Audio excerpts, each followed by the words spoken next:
Good evening. Hello and welcome to the Sunday Scaries. Tonight we are beginning, in honor of it being the spooky season for real, probably one of the most interesting and important and fun games that has been in my library to play for Sunday Scaries, and that is... Ooh, it's coming up right now. Hang on.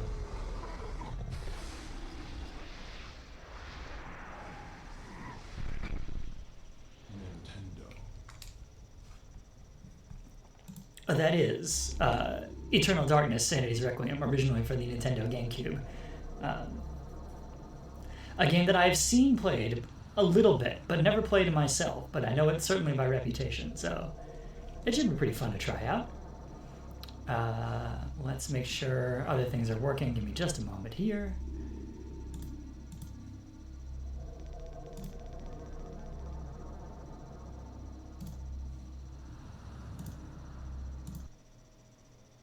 Hang on.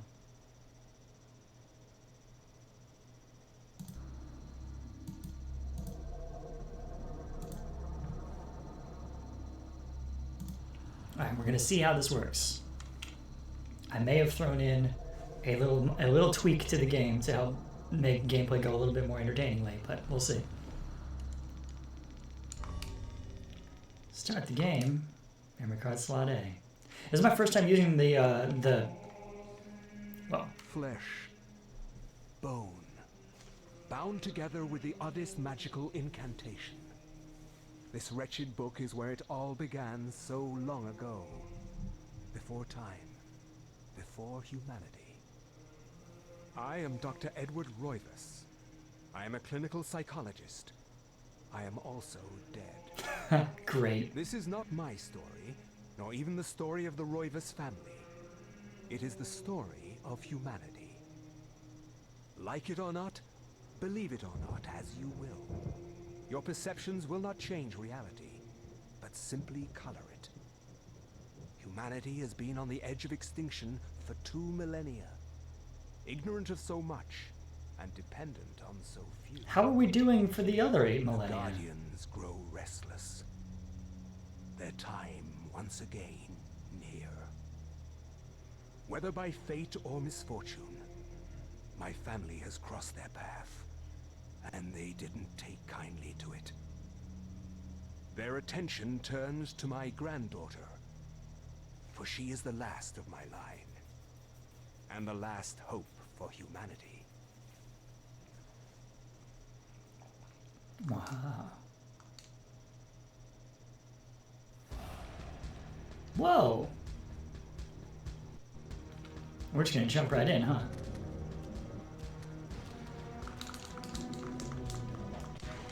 Okay.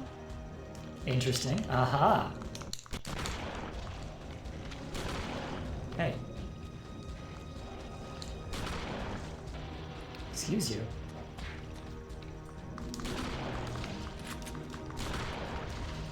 Ah! Well, that didn't go great.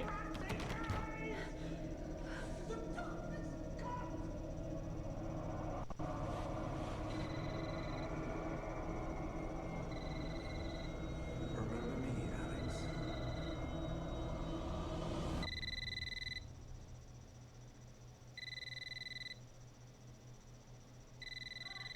One second.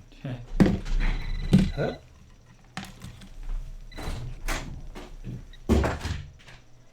Hello? Miss Alexandra Roivas? Yeah, who's this? This is Inspector LeGrasse of the Rhode Island Police. I'm sorry to disturb you, but there's been an accident with your grandfather. I'll be on the next flight out.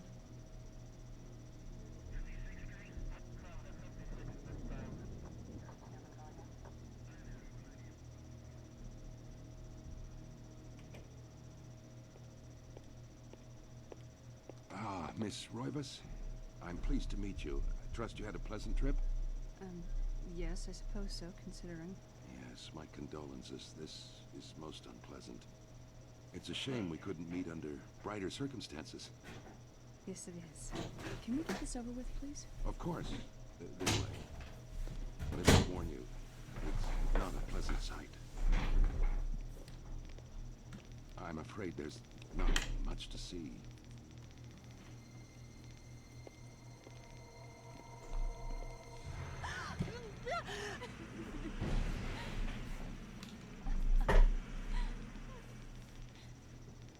Miss Roivas, is that your grandfather, Edward? God, how can you tell? Yes, it's him. He's wearing our family ring. I don't understand.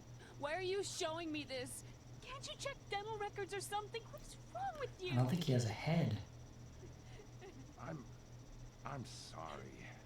It's my job, lady. You're the only living relative, and no, we can't check dental records. There's no head. Now, none of this makes sense. There's no sign of intrusion, and there was certainly a lot of force used here. I have never seen anything like this in my 20 years on the force. We have no evidence except for the body, and what's left doesn't say much. Ugh, we don't have a single clue. Accurate portrayal of the cops. You did this. I'm not leaving Rhode Island until you do. There must be some clue in this old mansion revealing what happened. I want answers. So do I. I wish I had some. For a game of this era, the faces are very expressive. Anyway, shocked by her grandfather's mysterious death and frustrated at the incompetence of the local police, Alex vows to uncover the truth. She decides to search the mansion, the place where Edward conducted his research. If there was a tie to his past, and possibly a tie to his murderer, it would be here. Alright, let's get into controls. So full analog, no car controls. Seems like B is the action button, which is unusual for a Nintendo game, but very typical for an anything else game. Oh, and A is strike. Okay, cool.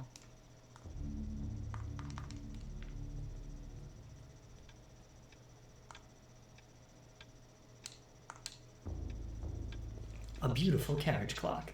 The hands appear to be stuck, and yet the clock continues to tick, with the time permanently set at 3:33. There is a key in the back of the clock, presumably for winding it. Should Alex look at the key? Yes. Alex picks up the desk clock and pulls the key from it. However, there is something odd about the key. It isn't for winding it at all. It looks like a dresser key. Alex has found a dresser key. Did think I was about to get broken into combat there in the middle of that. Portraits of the ancestral Roivas line. That's line as in verb. Portraits of the ancestral Roivas line the foyer walls. Their faces reveal a dark, brooding edge. There is something about each one that gives the viewer an unsettling feeling.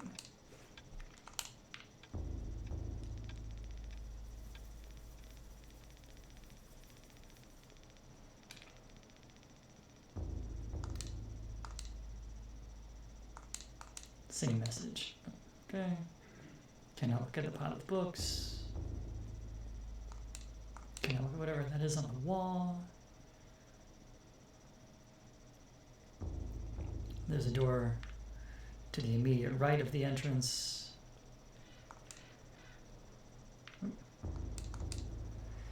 The last weak rays of sunlight fight the shroud of darkness. It lends an eerie feel to the last few weeks' events.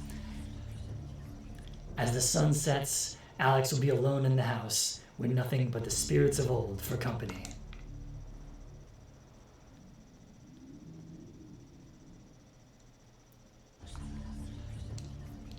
The call of the mansion beckons to Alex, drawing her back to uncover the family's secrets it hides. Alex will not leave until she has learned what happened to her grandfather.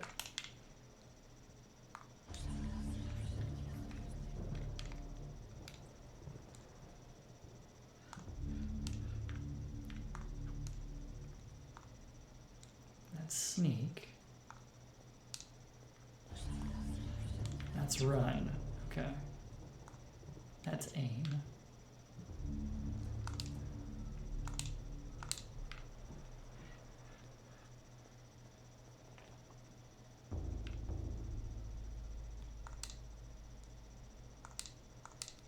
Can't examine the phone. Okay. Got 1, 2, 3 doors on this side, and there were 2 doors on the other side, I believe.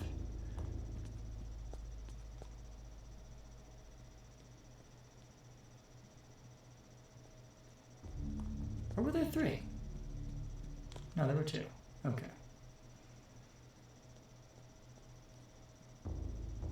Oh, because you can just go upstairs pretty as you please. Eat dirt, Resident Evil 4. Or not 4, 1. Resident Evil 1. And I guess also 2, maybe 3. It's been a while. I almost played Resident Evil 1 for this.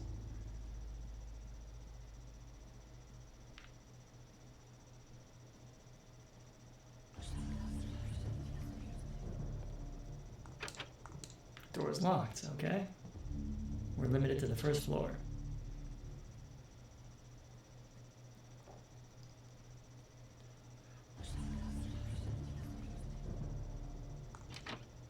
What's in here?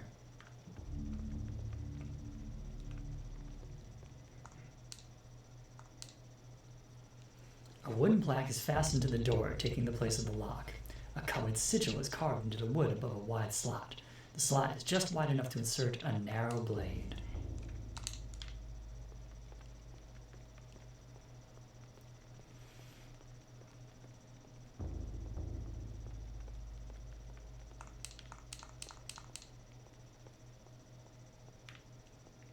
Is that a sink?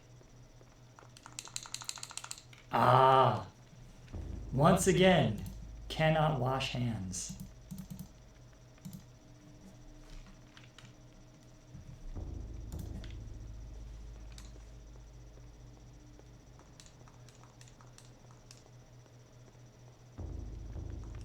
Crackling fireplace.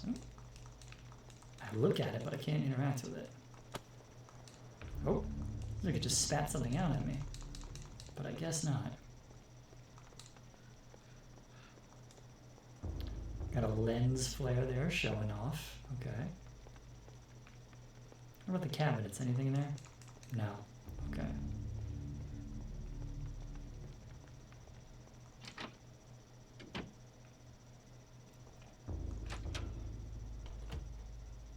What's in this big room?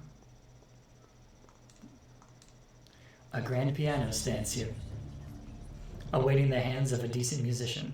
Unfortunately, Edward never really lived up to that description, and as such, the piano fell into disuse.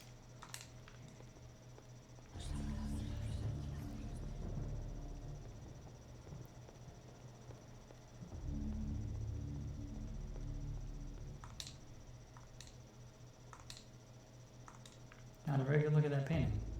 There we go. That's 4 magic symbols, alright. The illustration features a collection of strange line designs related to each other in a cyclical manner. There appears to be some significance to this, but it isn't particularly evident.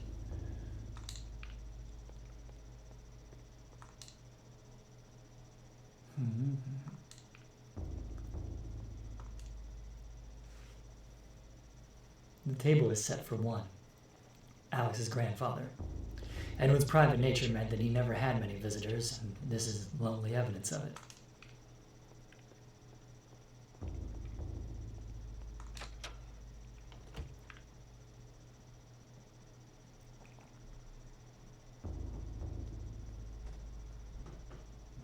Alright, 2 doors remain.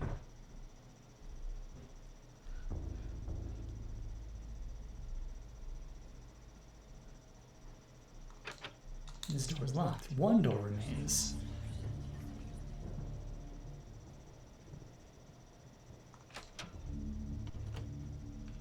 Okay, let's see what's in here.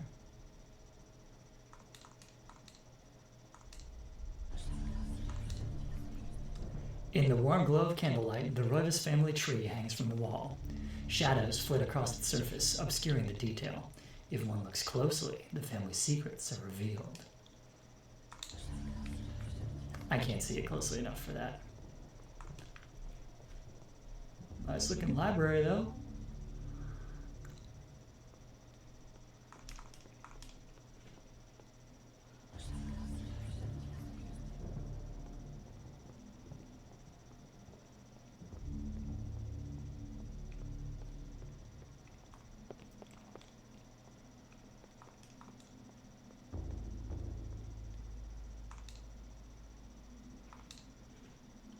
books in this corner seem to focus on the supernatural. The writings of Poe, Lovecraft, the poetry of Blake, the art of Bosch. Everything with a tie to ethereal horror or fantasy. It's all here, a reference library to the arcane. Was this Alex's grandfather's secret hobby?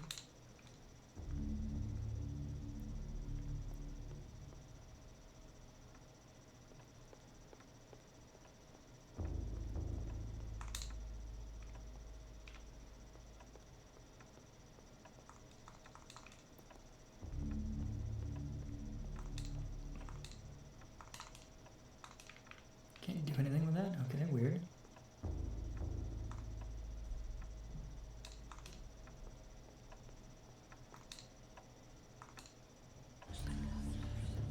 The looming grandfather clock seems to stand ominously in the corner, gazing on this empty room with an almost patriarchal air. Use left and right stick to adjust the clock hands. Should Alex adjust the clock hands? Yes. When did you get that call? Why, at 3:33.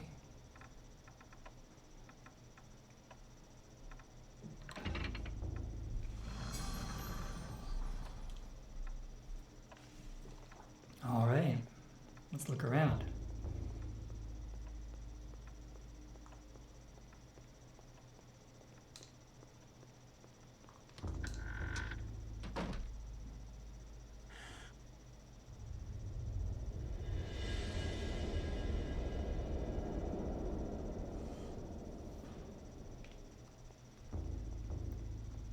Oh, that book looks scary. A small shrine of candles. Their placement appears to be very deliberate, matching the etchings on the table and the wall's illustration. The candles are unlit.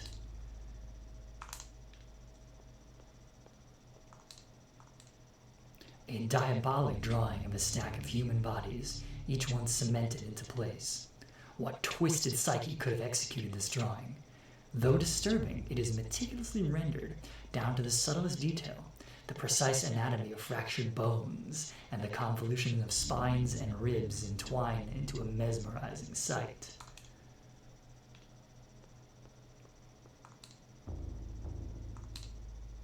An ancient Roman weapon, a gladius, is on display above the fireplace mantel, another token of eclectic junk. Alex has acquired a gladius. Use. This function allows the manipulation of inventory items within the current room. Equip. This allows the current character to ready a weapon. Check. This allows the examination of items within inventory. Pressing left to right bumper allows the switching back and forth between sections within the interface.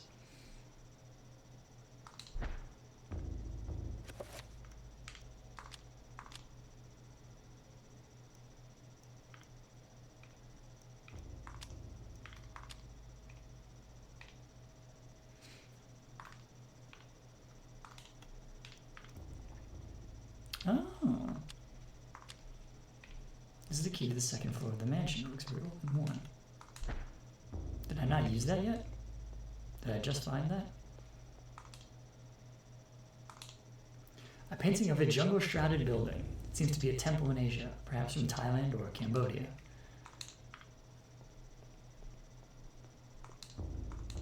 This looks like some kind of mask. The face is serene in composure, with a faint hint of a smile tugging at the corners of the mouth, and eyes closed in deep meditation.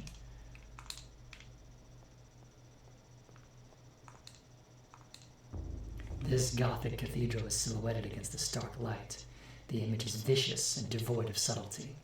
Every brush stroke echoes the spikes of the architecture, imbuing a violent feeling, as though the building itself is a harsh imposition upon reality. A grim picture indeed. An ancient page set inside a glass frame hangs on the wall. An insane scribbling covers the page, incomprehensible to Alex. Perhaps, if Alex had some kind of tome, it could be deciphered.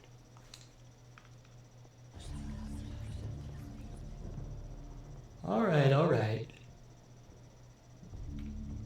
I've looked at everything else and I've readied my gladius. Let's see what we got. A large leather-bound antique book rests upon the cluttered desk. Should Alex read the book? I mean, probably no, but here we are.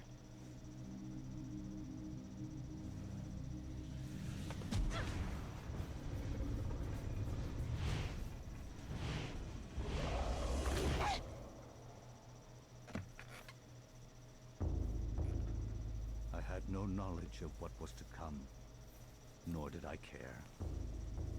How the knowledge changed me, it will also change you. As you read this, you will come to learn fear as I have. You too will come to understand, or you will perish. Spooky. To think that once I could not see beyond the veil of our reality, to see those who dwell behind. My life now has purpose, for I have learned the frailty of flesh and bone. I was once a fool.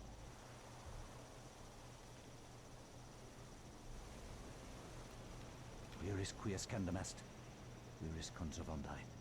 Facusatis aquae sumat, et animus eorum confirma. Pugna huis, dia sit modo prima multarum, si inceptum conficiamus. Quam primum, Centurio Augustus. I would like to compliment you once more on your battle tactics. Our enemies did not have a chance. They did the Red October 13th Warrior thing. That it really exists, Centurion? I do not doubt our Emperor's beliefs, or his orders. But if we are to retrieve the artifact, then we must be strong and patient.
Dang.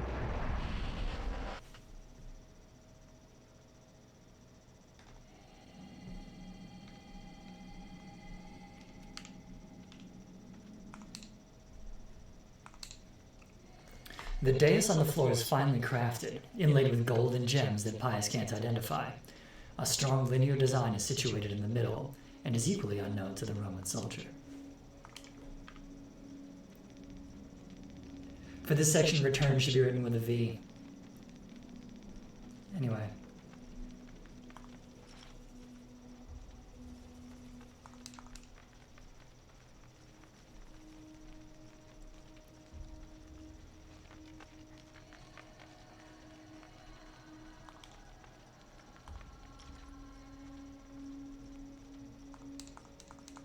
And doesn't seem to be a lot of going on this floor. Let's go down the floor.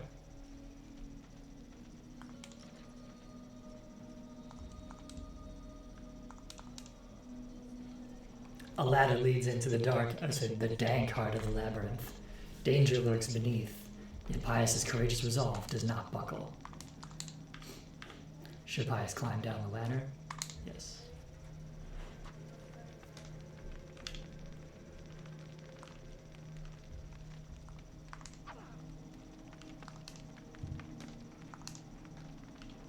That's the head of a skeleton, alright. Whoop!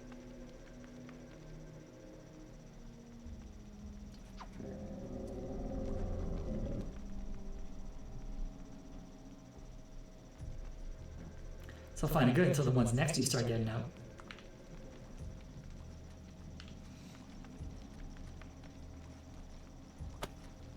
Yeah.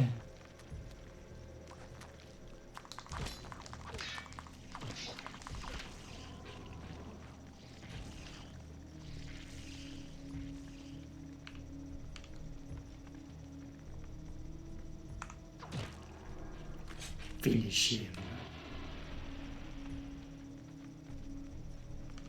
Now I noticed the other two haven't disappeared.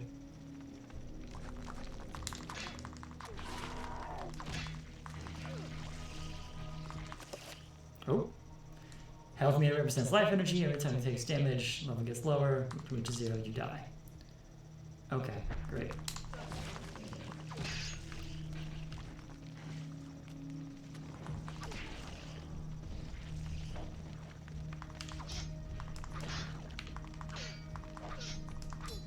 Oh, come on. What is it gonna take to slice this thing's arm? There we go.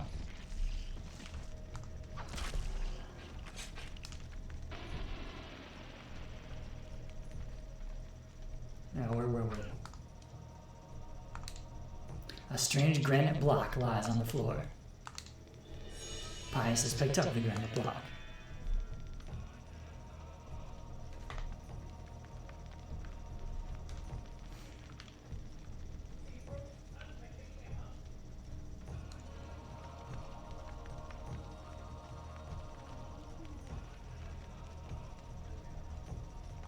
Okay.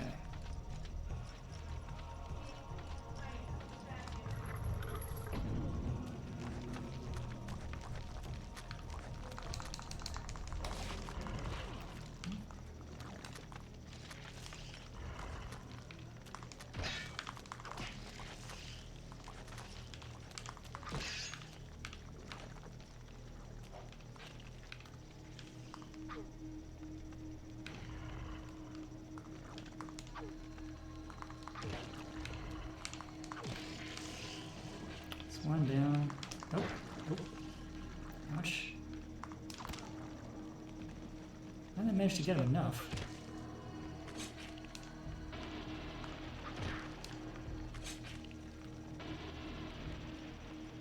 Not an easy fight.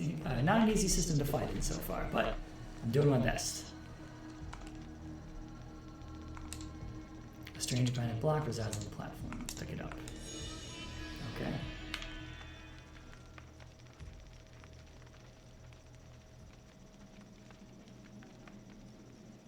That's the door I came in through. This is where the door I go out of.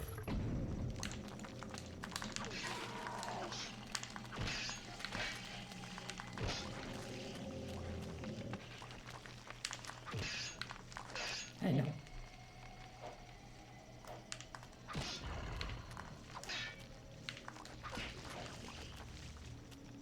Oh, it was just an acre of these fellas anyway.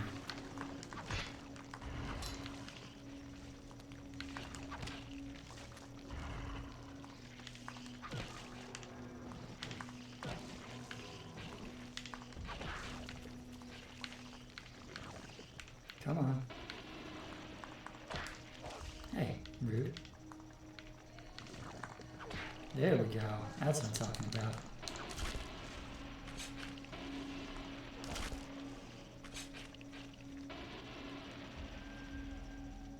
Threat neutralized. Okay.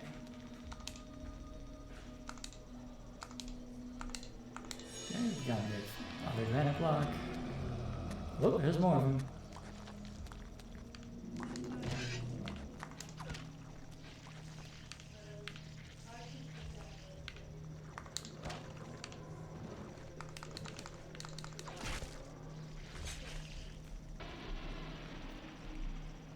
Well, if only it was always this easy.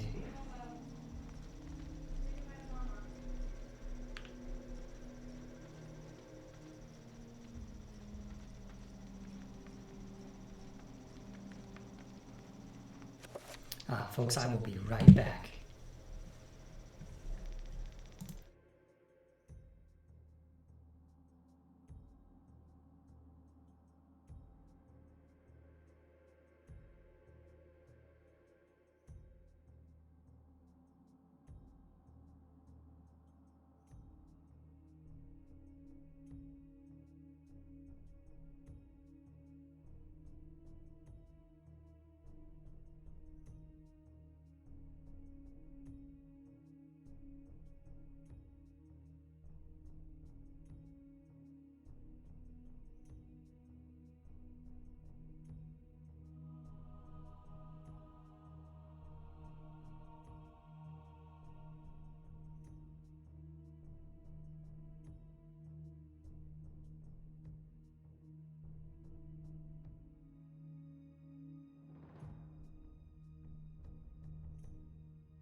And we resume. I guess we go down, right? I don't think there's anywhere else to go. Pretty sure I looked everywhere else. There's nothing over there.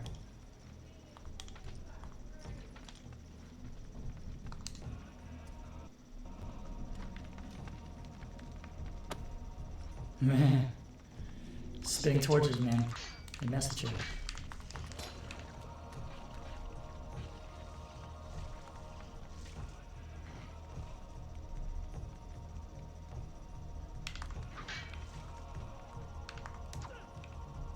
Can't see him.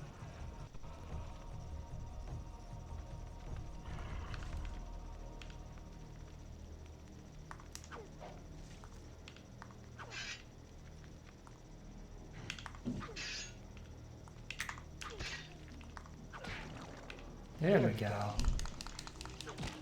Down.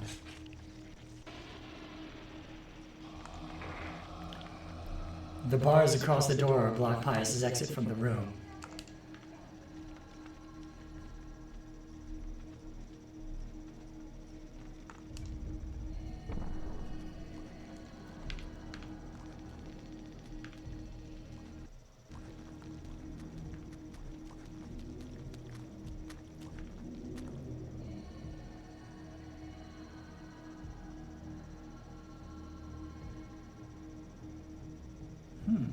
Oh, there's an acre of them.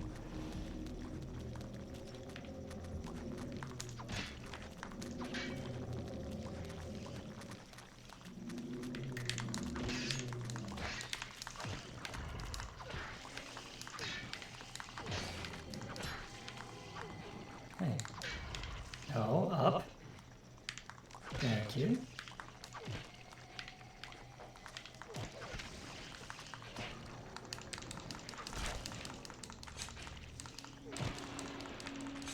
That was a cool shot I got for a second there.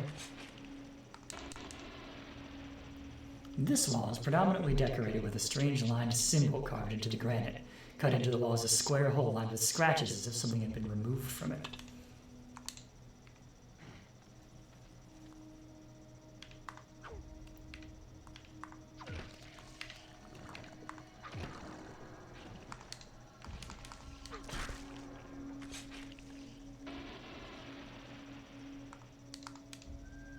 Yeah, same messages, okay.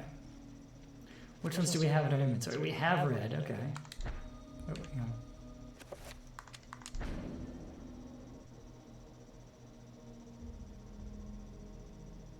Okay, if they simply go into their corresponding spots, then we can do all but one right now.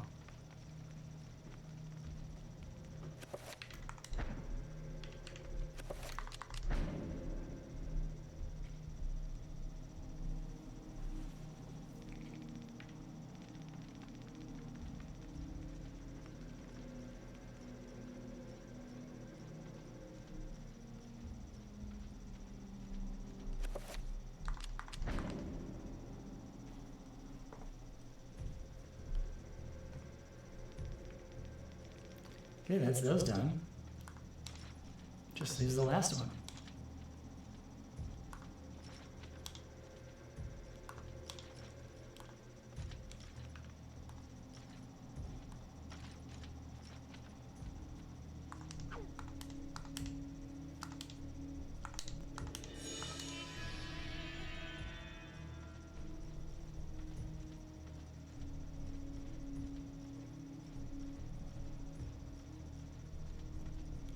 Now, I remember there was a thing explaining how the symbols interacted with each other in the future, but our boy here doesn't have that luxury.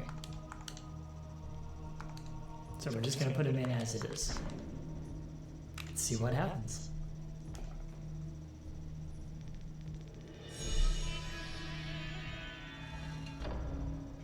All right, open the door.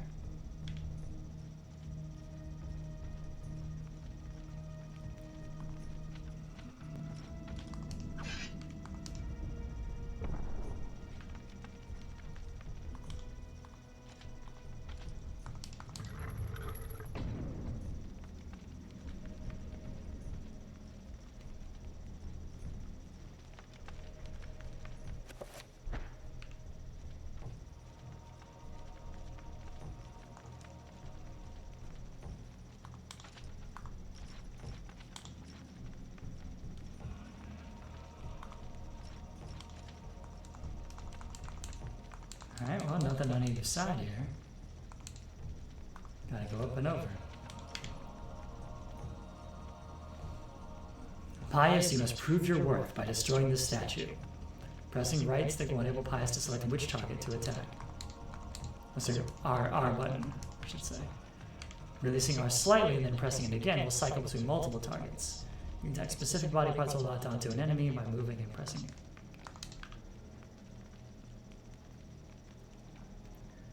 So, to attack the head and to attack the arms. Okay. You mean what I've already been doing?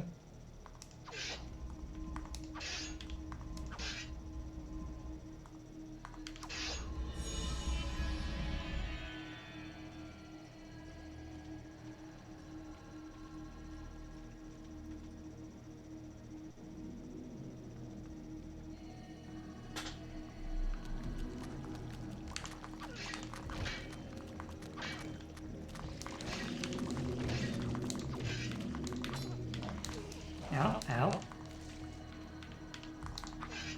No, you! Ugh. Attack the right target, Gladiator. Thank you. This is not going well. Did you get out of there? Ugh. No, go.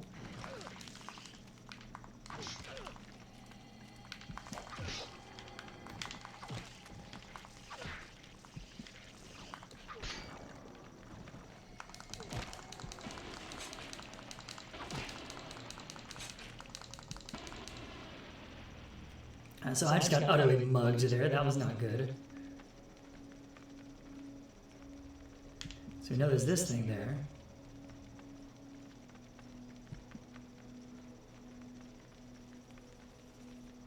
Oh, hello, Hanapengu. I had been doing okay until a minute ago when the skeletons cornered me and I couldn't switch targets fast enough. What have you missed? Well, we've made it to ancient Rome. And I have put a bunch of symbols into corresponding blocks, but not much has been revealed other than that.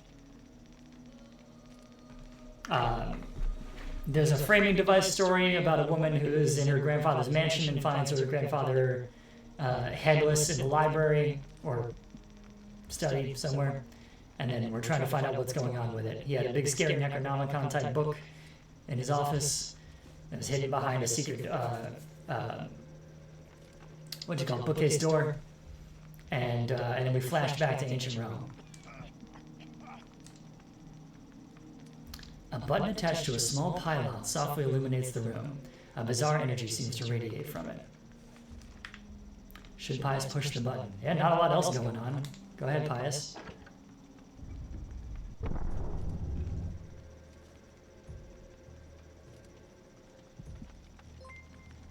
Oh, thank you! Indeed, many months, indeed.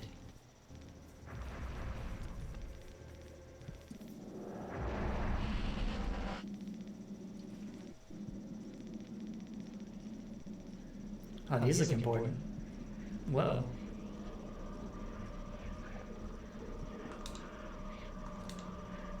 An effigy resembling a warped angel shaped from dark green emerald hovers effortlessly above the pedestal.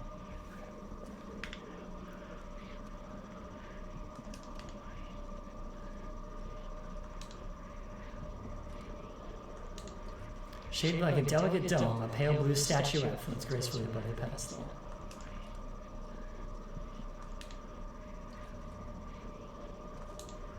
A strange sculpture resembling a red-clawed worm mysteriously floats above the pedestal, claiming the artifact. Yeah, let's do the red one.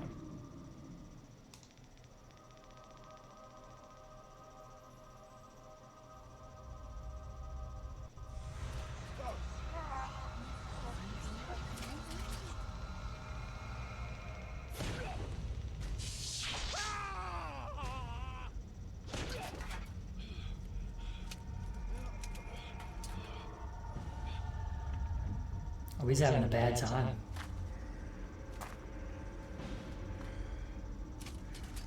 Oh, he's having a real bad time.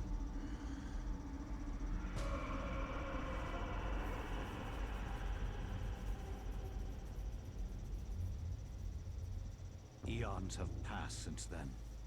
and I have learned much. Chaturga's power filled me, invigorating my dead body.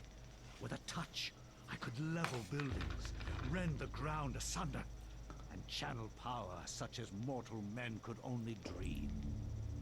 Face me, and you shall surely perish. Dang.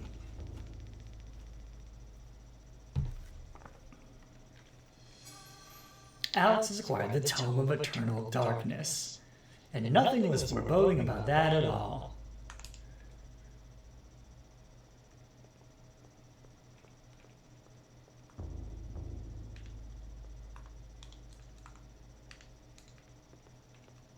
All right.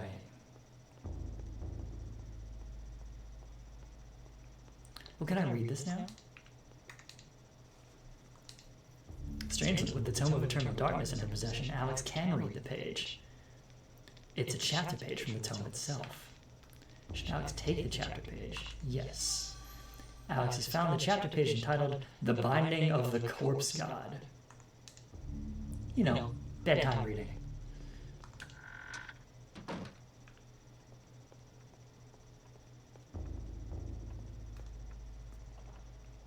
Man, life tip for folks. If you are a femme-presenting person, get a sword, and then do like Alex here, just like walk around your house with it. I hear it feels great.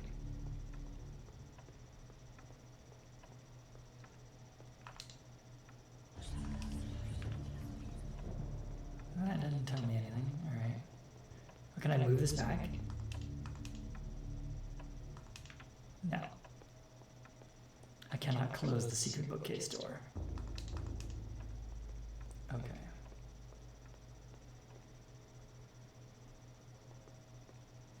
So we return to the library.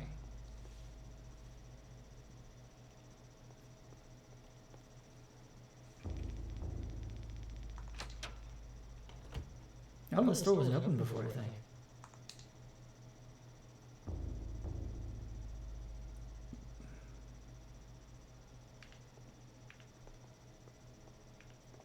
So there's a few different things I can spin.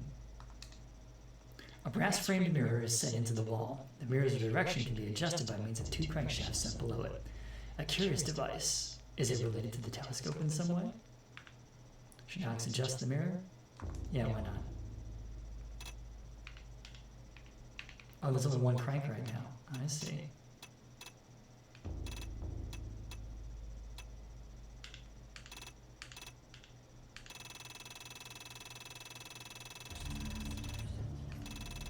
That messes me up every time. Okay.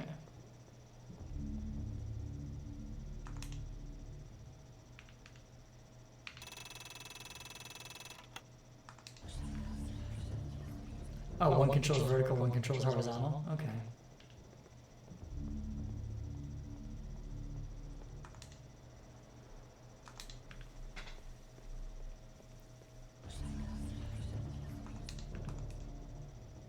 I guess one controls the yaw, you know. Does anything else move on the screen? Doesn't look like it. Okay. So I've yet to figure that out. But I assume that'll be important later. Oh yes, 100%. So I just saw in the chat. I am sure that the witness has done that before many times.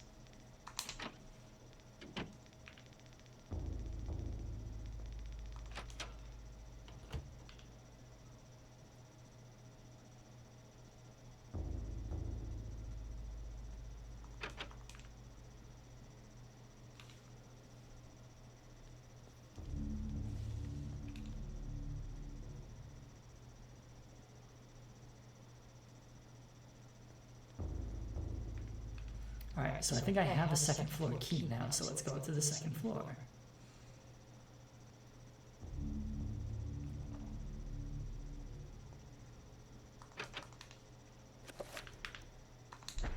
Okay. The key came apart in the lock. The key to the second floor is broken. Perhaps there's a way of repairing it. Alex has picked up the broken second floor key.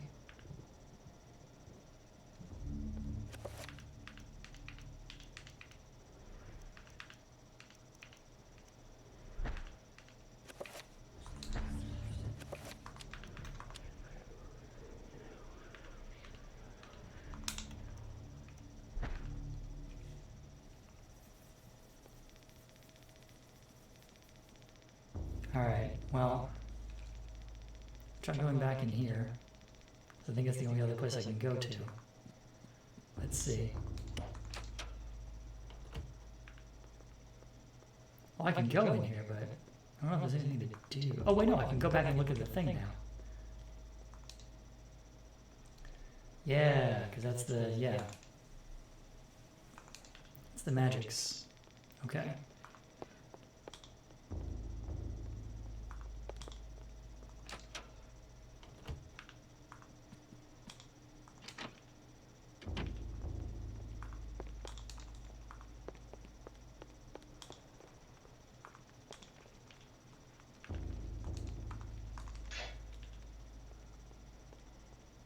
Lens flare.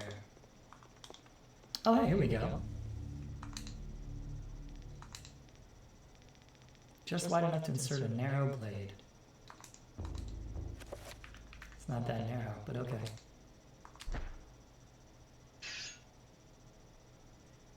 Alex places the blade in the slot, but feels it pushed back. It's as if the magic of the blade does not fit the lock. And yet it looks exactly like it on the thing. So really, what gives?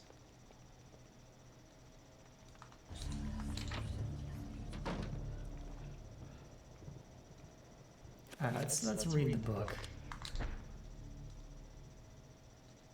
I cannot say what was the true beginning, nor am I sure of its end. So perhaps here is the best place to start.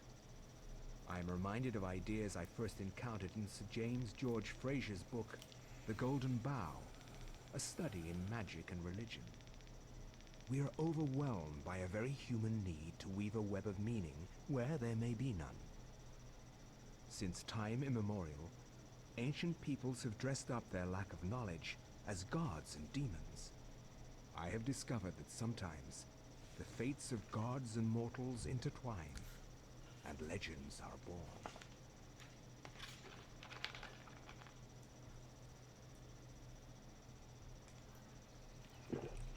Thy time is done, great ancient. Forever in shadow will you be master of chaos, and to fade to nothing in obscurity will be thy fate. Thy master has planned many millennia for this day. It is the true chaos of all things that you now must be entombed amongst the beings of flesh and bone. You have a great monument here, Mantarok. It is a pity that no one will ever recognize it as yours. May the darkness claim thee, roaring chaos and damned beast. No longer will thy reign be kept over the ancients you have kept imprisoned. Thou hast seen the last of this world. Woof.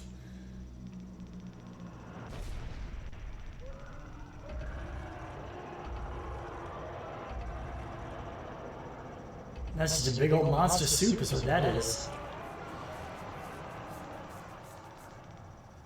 I guess more monster lasagna? I don't know. It's pretty creepy either way. Not even these mythical fables can keep me amused. There has to be something to do around here. Well, by the looks of it, you can do more crunches. Jeez. Something that fantastic and of higher purpose could happen to me. Again, you're too busy exercising. Look at that. Look at that stomach.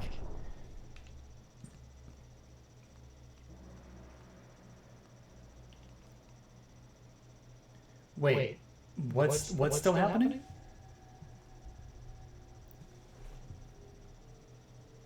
Voice is doing a weird thing. Uh-oh. That's not great. It's echoing, huh? Okay. Well, let's see what we can do about that.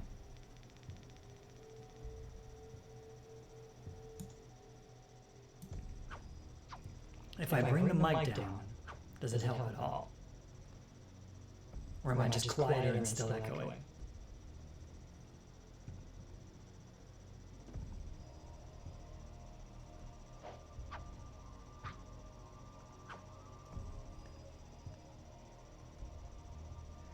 Sounds like there's two inputs, but there's only one input going on. I'm like, all it's pulling in is mic 1 And desktop audio. And desktop audio never pulls in me. An echo filter? Oh, that's weird. Now, one moment.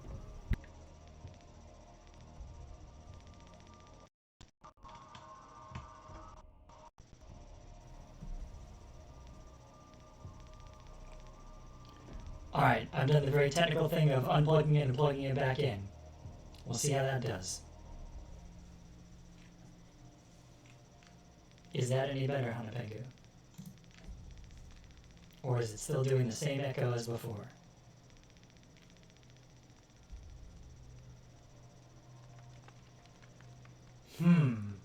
Okay. Well, hang on. I wonder what could be causing it.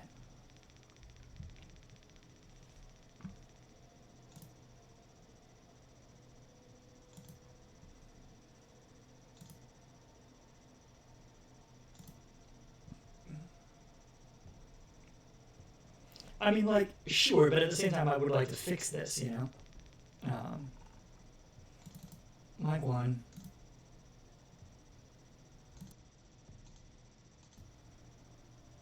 Switching out and switching back.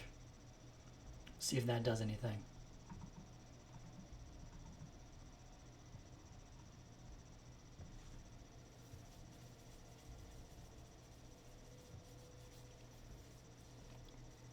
Is it any better now? Has that done the trick? I'm hoping that that will do the trick, but it's hard to say. Okay, good. We'll try that. Looks like it might have just been an OBS thing. All right. Oh, that's good. All right, cool. All right, back to the game then.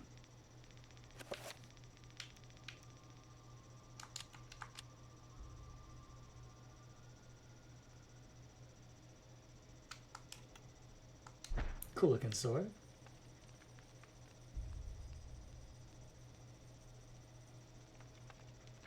I guess there's clearly a thing on that necklace there. But what else is there around? Thank you again, Hanapengu. I appreciate the assist with the audio.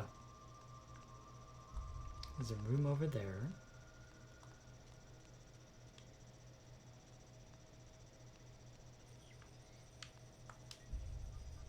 The door is firmly closed, sealing the temple. Perhaps there's another exit somewhere inside?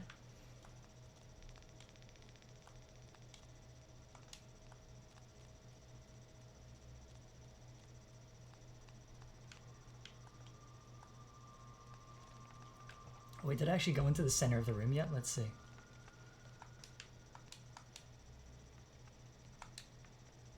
A triangular design is carved into the floor.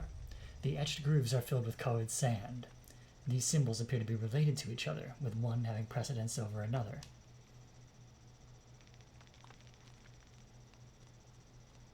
Fire type, water type, ground type, you know, whatever. Ghost type. A statue of a goddess, delicately sculpted from sandstone. It casts an alert eye over everyone who enters the temple. There is a strange necklace about its neck. Should Ilya take the necklace from the statue? Yeah, I've done dumber things. Acquired strange necklace. Great. Uh-oh, the box is locked. This necklace can be used to heal Ilya. Make sure that Ilya does not move when the spell is being cast. Okay.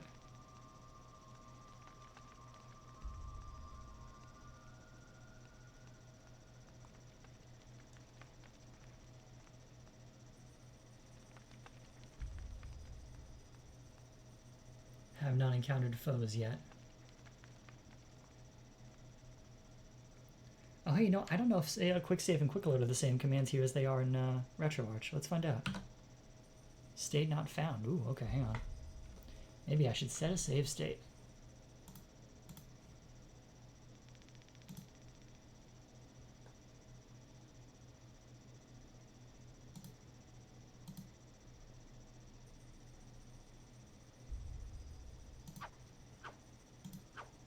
Okay. State saved. Now. That's weird. Quick load doesn't do it. Yeah, quick save and quick load aren't set up. That's very strange. But a lot of things about this are strange, by the way.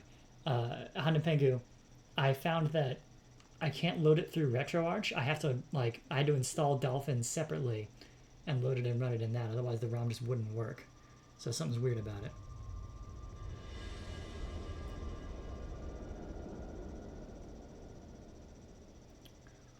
Ooh, my, that's a whole bunch of them. Can you kick him now?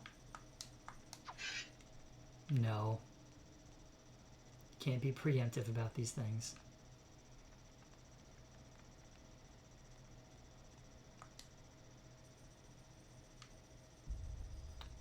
Okay, one of the 3 candles are lit.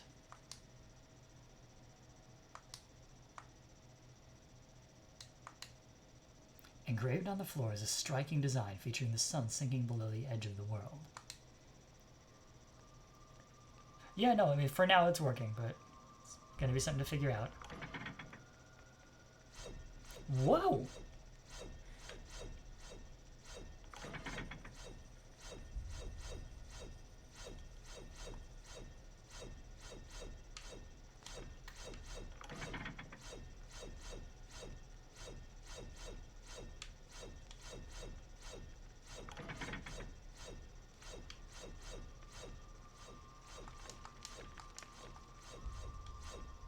Oh, hello, Pukara.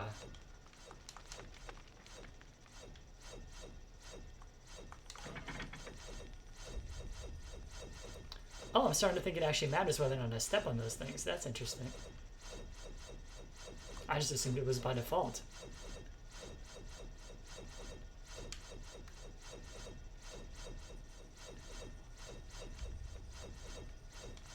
Yeah, going back through here and fighting those things while doing that is going to be a challenge.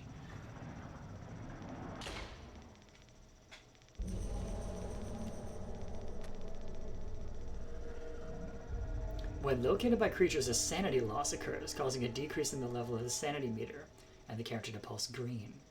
Beware! Sanity loss affects perception and eventually health. Okay. I was in the middle of striking. This meter represents the character's sanity. Every time they meet a monster, their sanity will get lower. The lower there is, the more they will hallucinate. Great.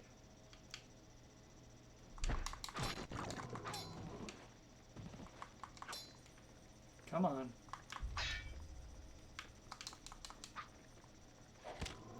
Performing a finishing move on a creature recovers sanity.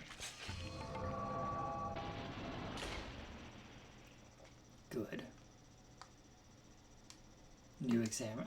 A bronze necklace sits atop an ancient clay urn. Oh, I just found a bronze necklace. Okay. Engraved on the floor is a striking design featuring a brightly burning sun. Okay.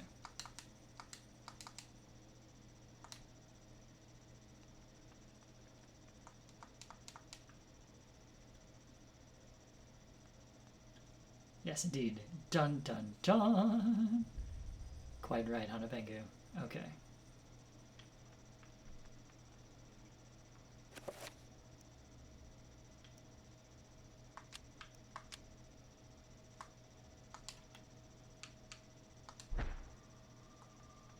Bronze necklace doesn't seem to have any magic associated with it, though.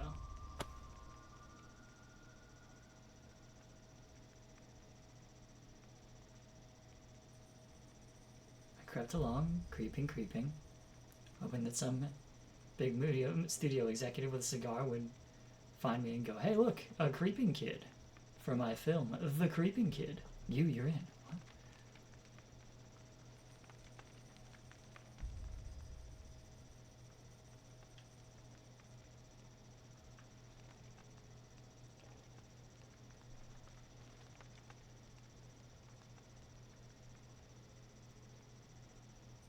Alright, let's sneak a sneak.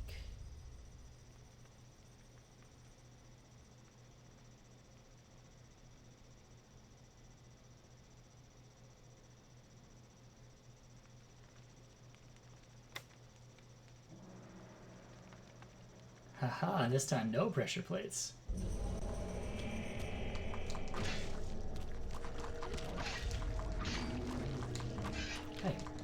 Nope.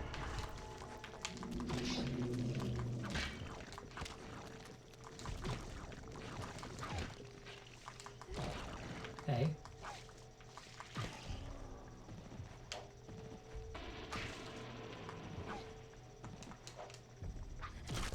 Nice finish.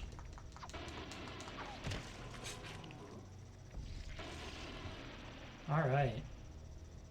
Took those out.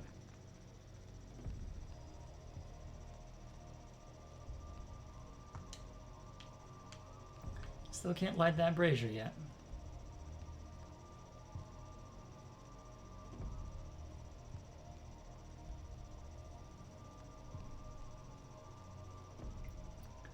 But what if I put the bronze necklace on the statue?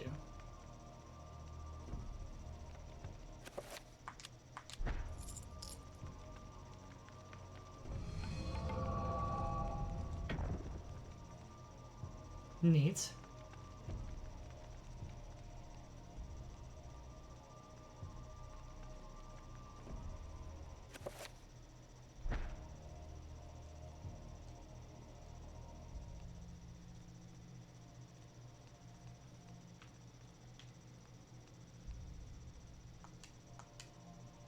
The design on the wall appears to depict the time of day. Perhaps the candles do too.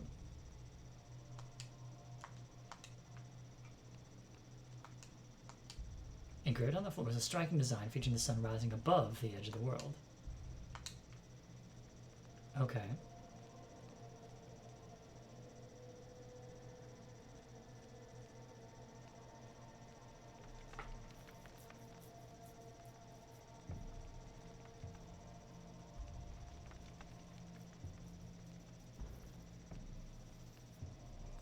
It's convenient when they have them neatly discolored like that.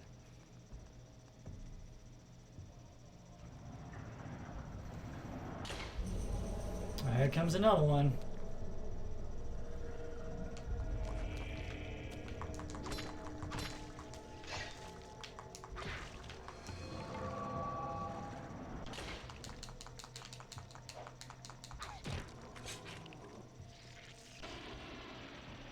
Phew.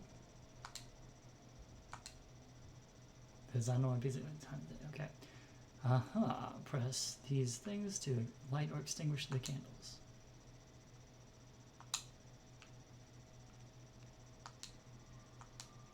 Garden was a striking design featuring a starry sky filling the heavens. Well, in that case, we would want it to be both extinguished, wouldn't we? Oh, hang on.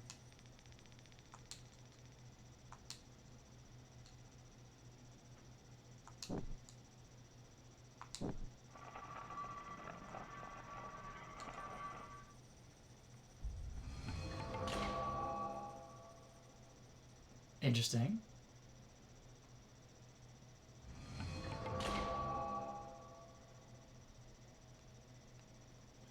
Oh, I gotta go back and do the other rooms too. Okay.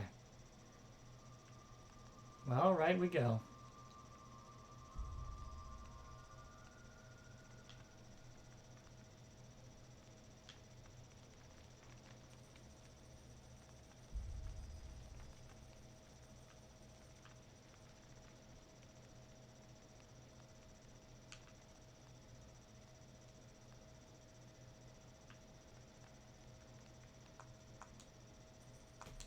This is the sunrise.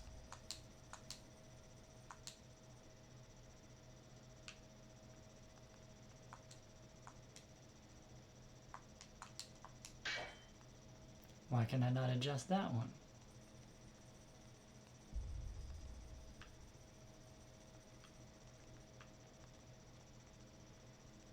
I didn't think I did anything special.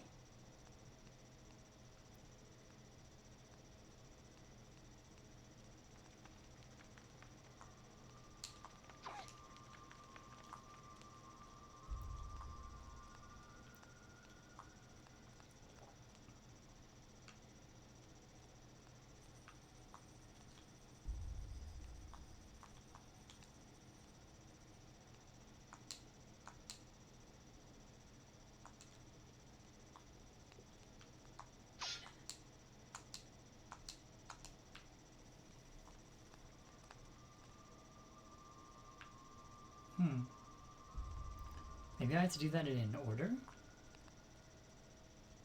Maybe that's what it is.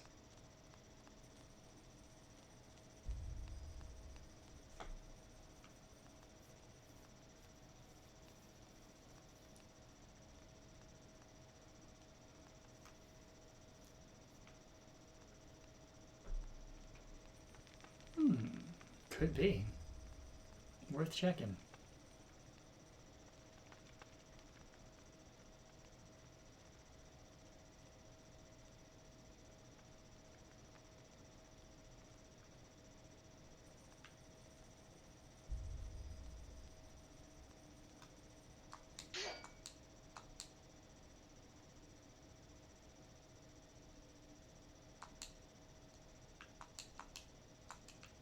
Okay.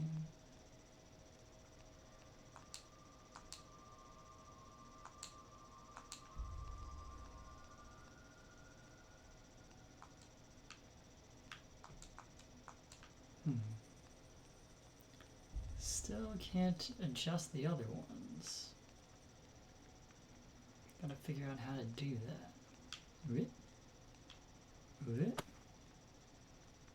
Man, the spitting torches keep getting me, I'll tell you. That's some good sound design.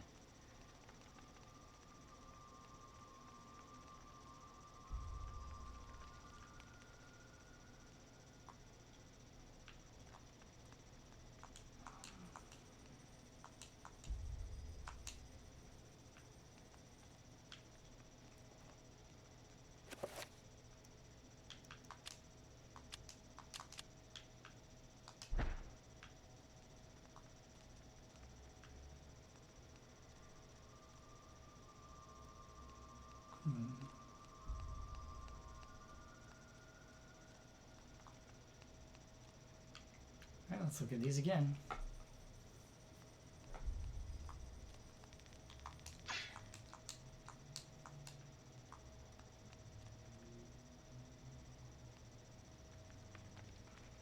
Maybe this is the next one? That could be. And then I'd have to fight all these things on the way back.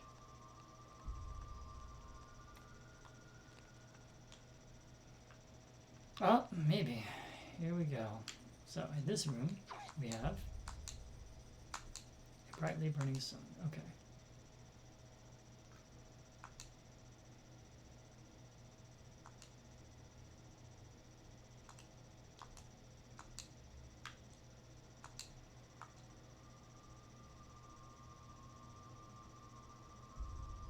It doesn't seem to do it. Alright. There we go.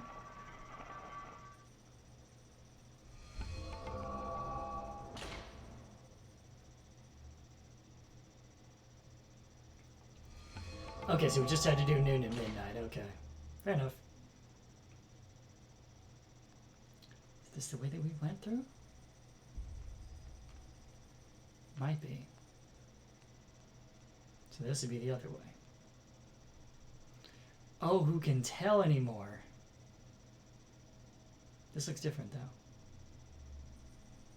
Because this looks exceedingly difficult to get around without tripping a thing.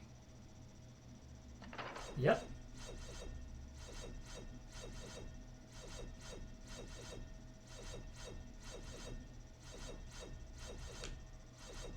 Ow. Dang it. Forgot to run.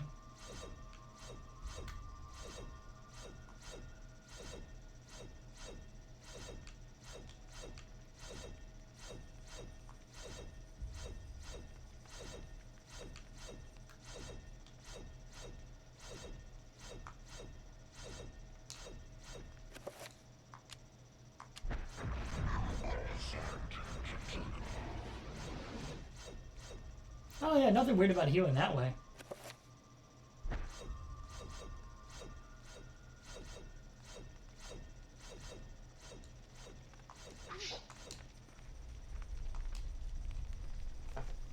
Alright. A small pedestal covered with decorative etchings stands before the wall. The blowgun upon it must have some special significance for it to be the focal point of this display. Should Elliot take the blowgun? Yeah, it's not doing anybody else any good. Talia has acquired a blowgun. What?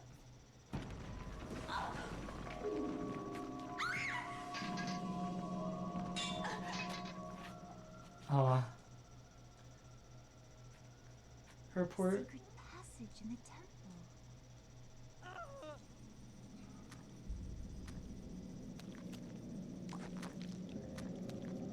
Wow.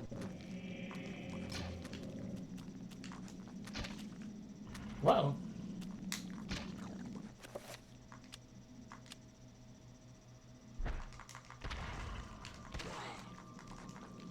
Punch him out.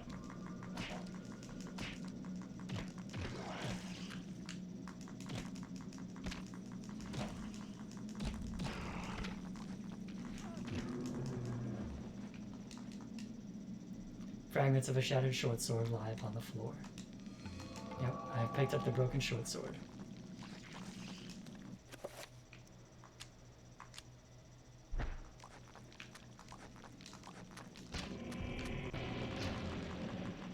Hey. Will you target him, please?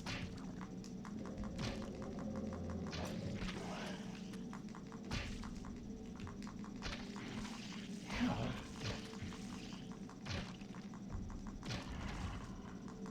Really not here for that. Thank you. It's a very inefficient method of taking this thing out. Alright, I may have left the infinite magic cheat on. We're gonna find out.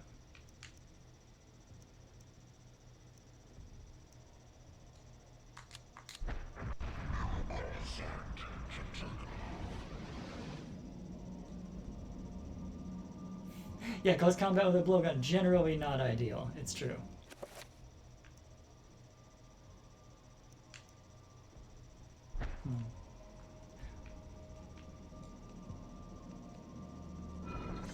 Oh, shoot.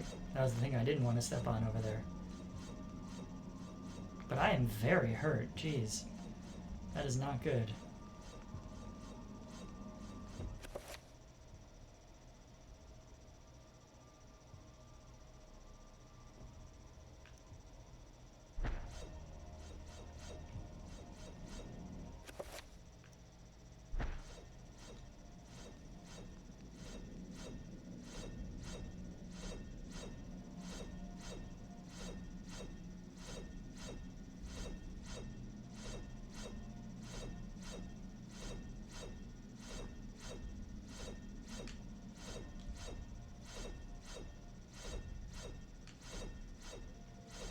Ah, dang it.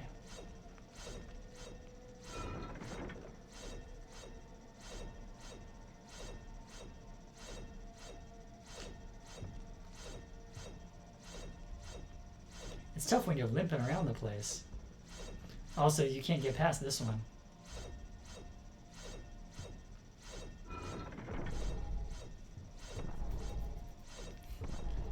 Oh, it's a Galaxy Quest. This episode was badly written.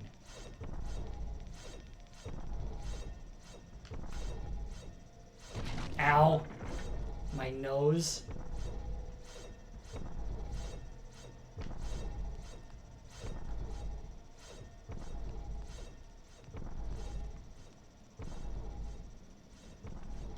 Alright, let's see if I can heal up again.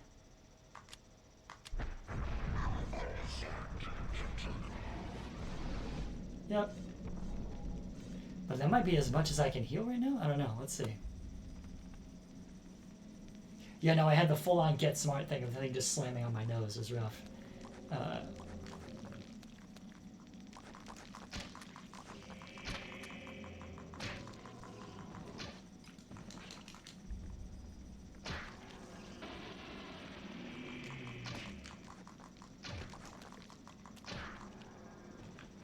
these guys are going down much quicker.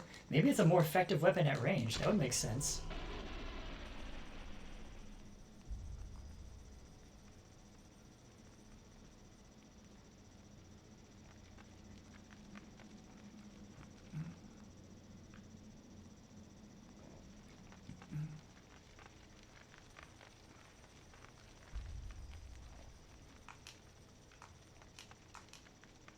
This mural depicts a skeletal demon befriending the ancient Khmer people by denouncing one of their fertility gods.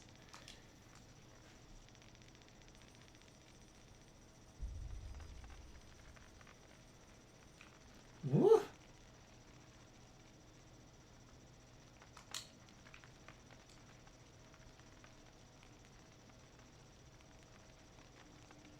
Well, it's not a friendly-looking god.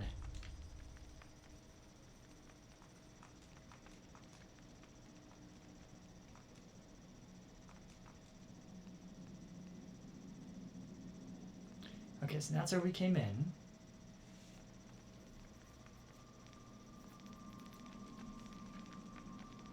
Or is this where we came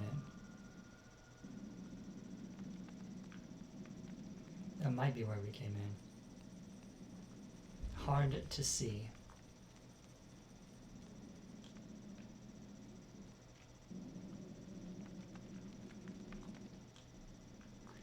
May have been there. What's over here? Anything? On this central pillar? So we seem to be looking up at it. There is a hole in the device, as though something can be inserted. Perhaps a key or a lever.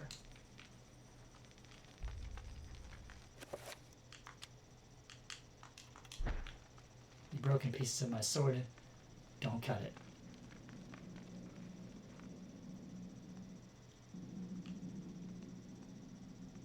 Oh, I see those plates. Oh, we haven't gone through this way before.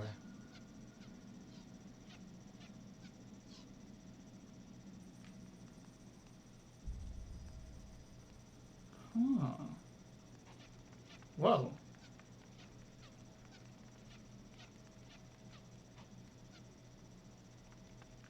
Okay, we don't seem to be able to get past that without going through.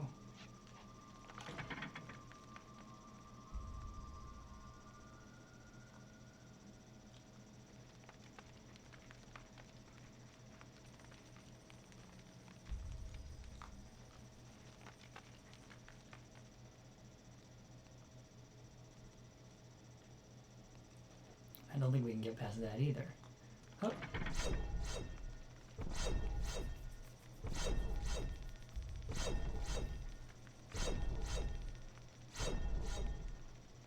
Ow! Shoot.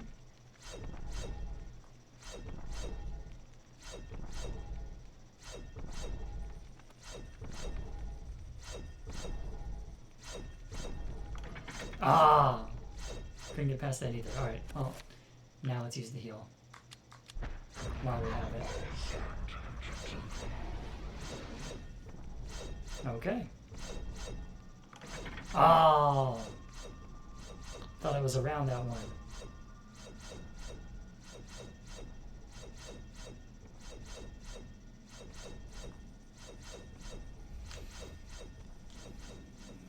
Well, we got to here. Oh, she's...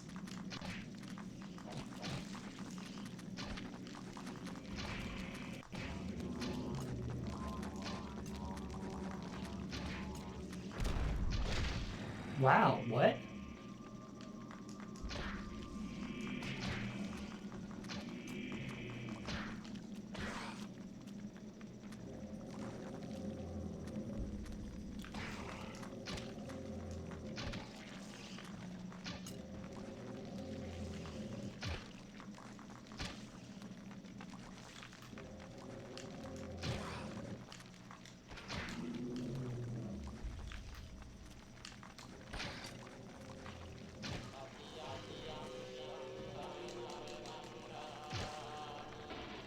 I don't like those noises. Oh, yikes. Let's get some sanity back. However little it may be.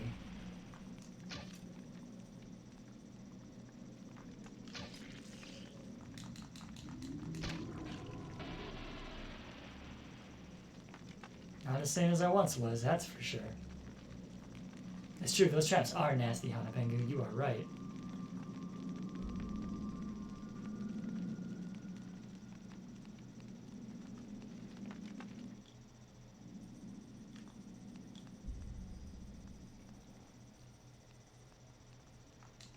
Oh, it's the creepy thing that we were just reading about. The weird, lasagna being. The G-Type 30 or whatever he is.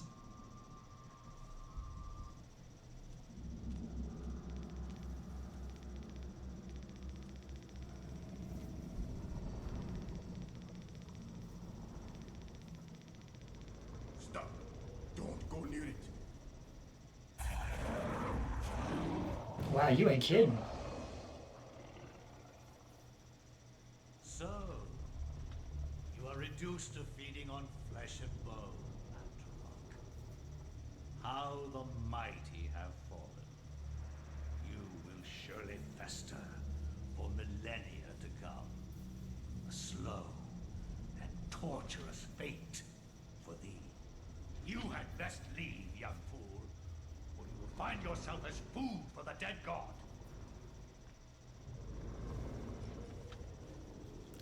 Yikes.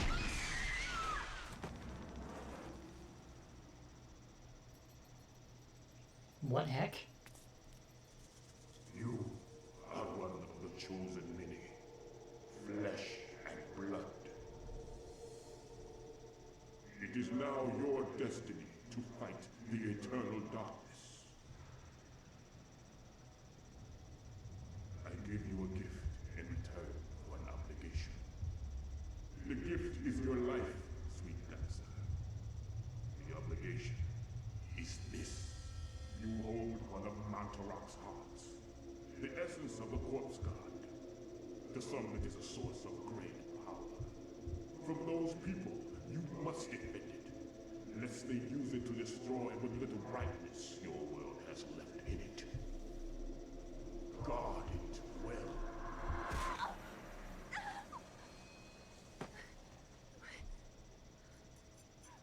Yikes.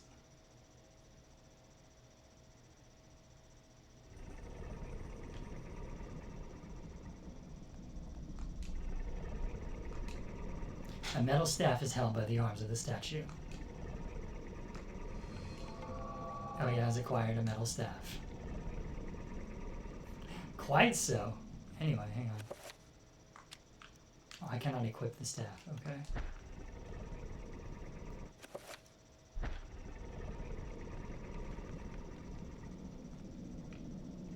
I like how my sanity meter isn't going down being in the presence of this. Like, it should be dropped to 0, right?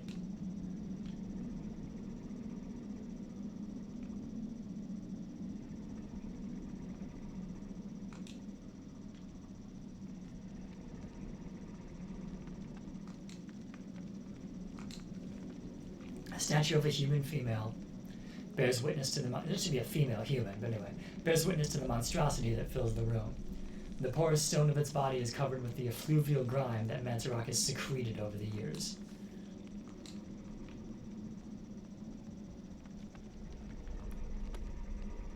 Yeah, exactly. Or slow drain, Hanapengu. You get it. A door of formidable size seals the vault. A stylized design resembling the creature that dwells within the room is carved into the stone.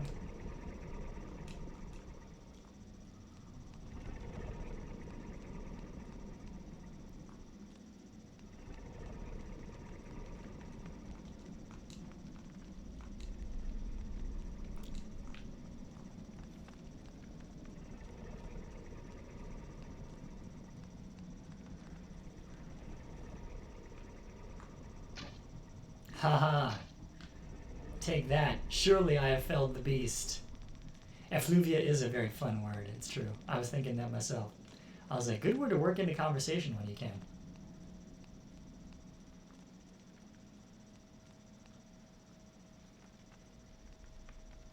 Well, now what do we do? We just leave? Oh, jeez.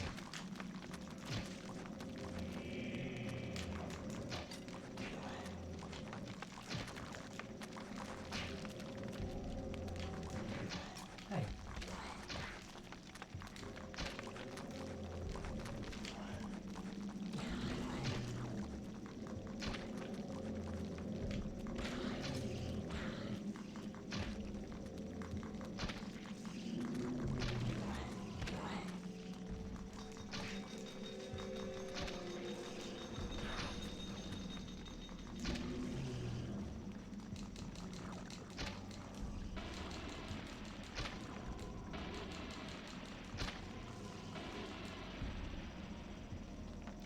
Are there any left?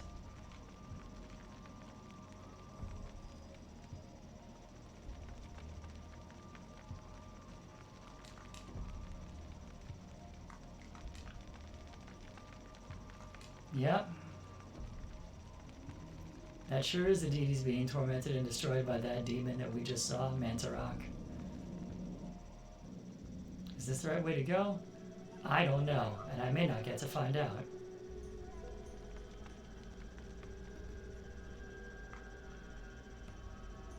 Sneak, sneak.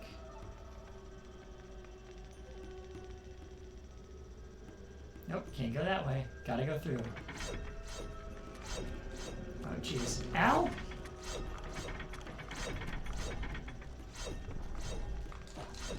Ow!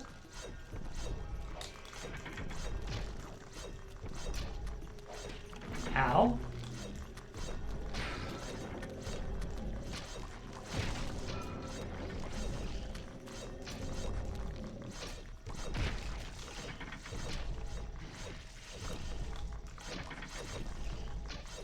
Ow!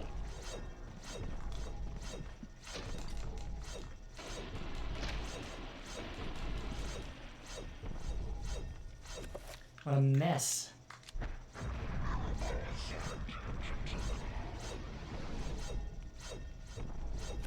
Alright, let's do it one more time. See if we can. Yep, looks like we can. Okay.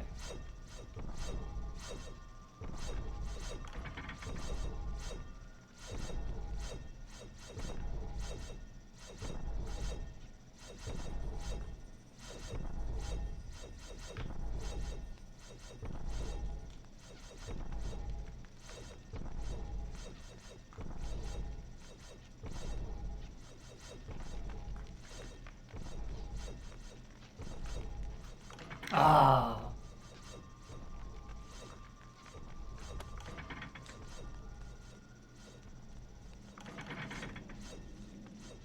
Yeah, sometimes you just gotta run. Ah, great.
Alright, that's not too bad on sanity then.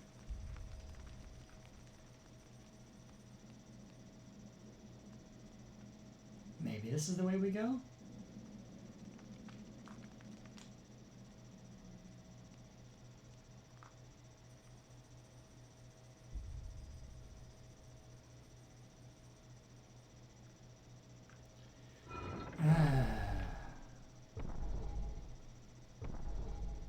Well, I guess then they trigger going the other way, so that's kind of nice.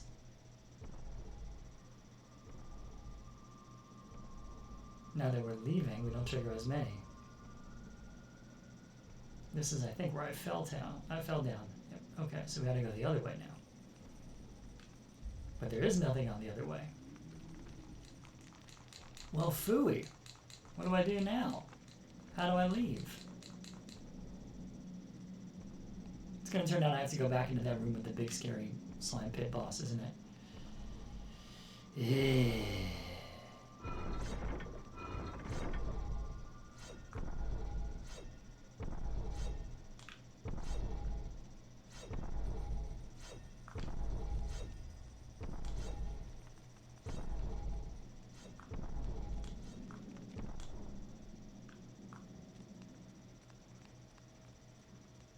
Oh, wait a minute. It's here. There's a staff. Oh, hang on. I can use the metal staff here as a lever. That'll do something. Oh, that opened the door all the way back by the boss. Cool, okay.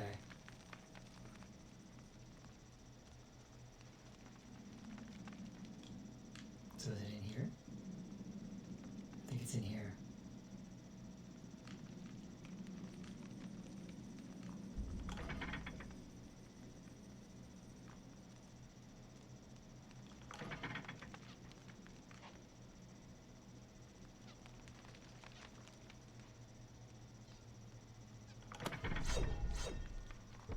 Oh, this one just sucks no matter what you do.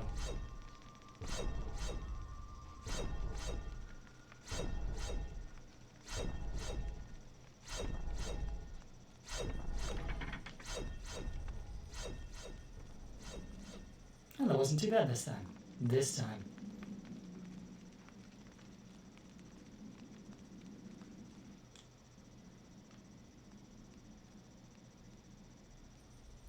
Alright, let's go see what's going on here.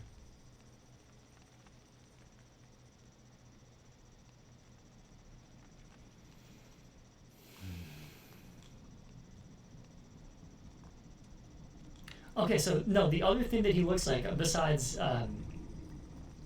the, like, melted form of the final boss in Resident Evil 2, is the Elder God from the Legacy of Kain games, once you actually see him for real. So that makes sense, actually. Especially because the same studio who made this is also the studio who made the first Legacy of Kain game. But none of the others. So. Fool! You should have run. Instead Where? you died. I tried to run.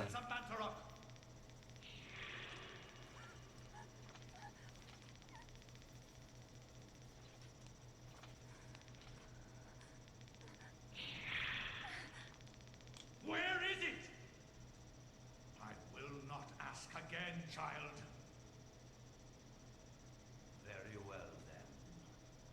You will succumb to the horrors of oblivion.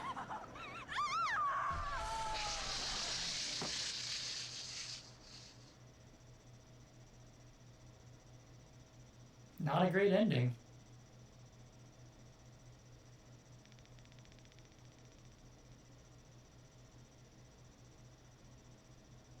Not sure how I could have done better, though.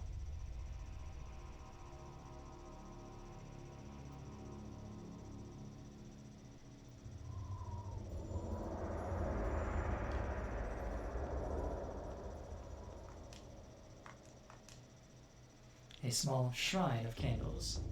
Their placement appears to be deliberate, corresponding to the etchings on the table and an illustration upon the wall. Some of the candles have been lit. Okay, so we want... Oh, wrong button. Wrong button!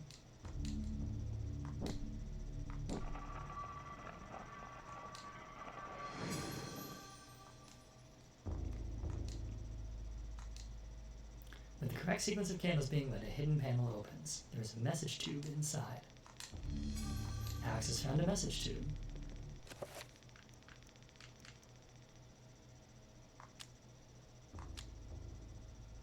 An antique leather-bound message tube.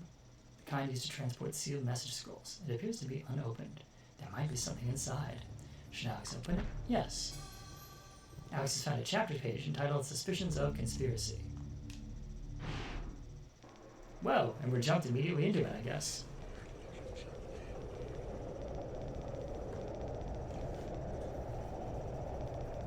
Your presence is long missed, my liege. I feel that my power is weakening from your absence. Yes, your power flows from me. Without me, you are nothing.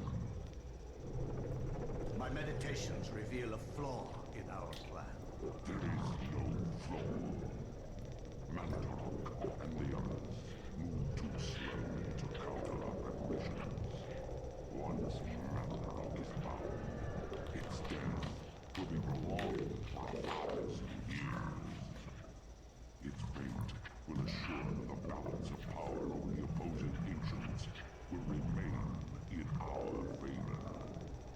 And with the Keeper nullified, my power grow stronger still. And what of its essence? Mandarok has employed others to defend it. It is a known matter. For the power I will wield upon my return will crush all that oppose me. Enough of this. What of this Charlemagne the Frank? Is he still a concern? His undoing has been planned in intricate detail. Those most loyal to him will be instrumental in his death. Nothing short of a miracle will keep him alive. And there hasn't been one of those for a long time.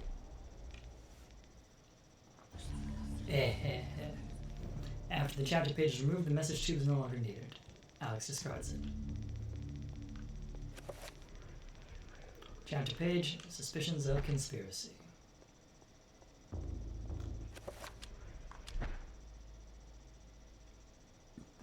From my research, it is apparent that the endeavors of mankind are mere puppetry at the hands of the ancients. Whenever a king vows reform, the ancients move quickly to stifle it. Under the auspices of Emperor Charlemagne the Frank, the new Holy Roman Empire was at the height of its power.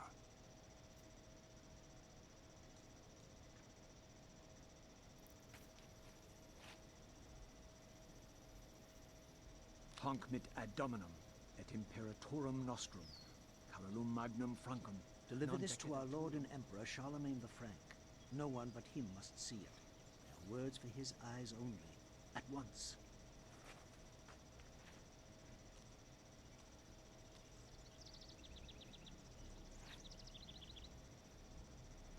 Ooh, turned around with the shifty eyes and we got the little music sting. I like it.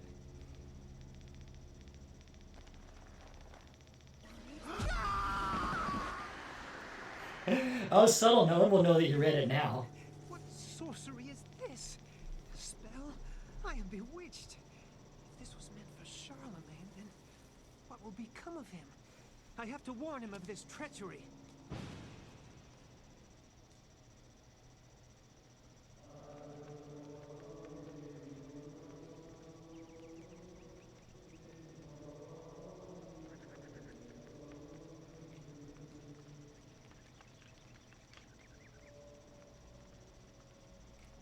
I was immediately drawn upstairs, so let's go see what's up here.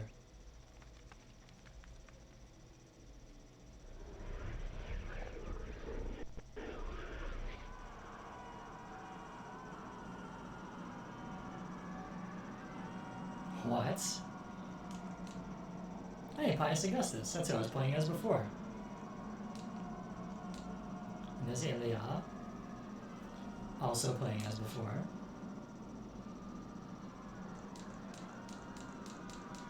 Can't read the other ones, huh?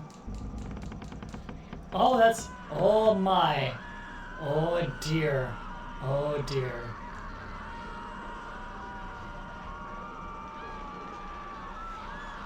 Hang on.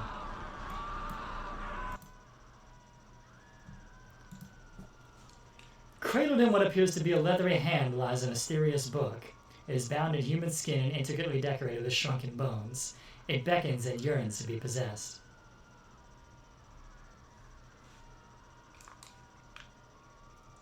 Should Anthony claim the Tome of Eternal Darkness? No! No! Run away, Anthony!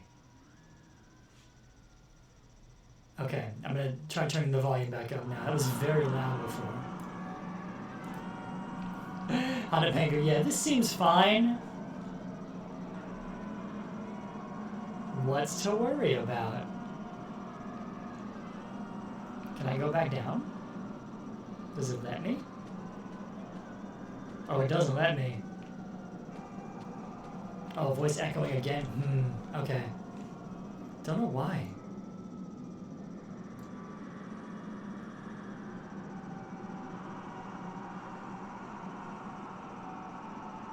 Well, we'll try the thing again. One moment.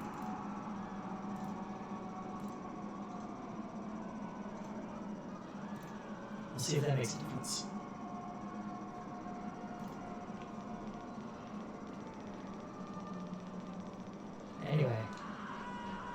Yeah, go ahead.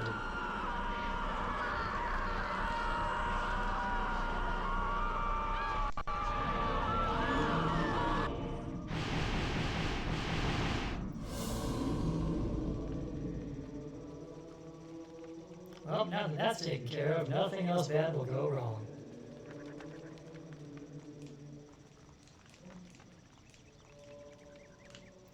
Anthony's presence is questioned by the monks, feeling that he has trespassed upon sacred ground. The monk seems rather subdued, perhaps out of respect, or perhaps out of fear.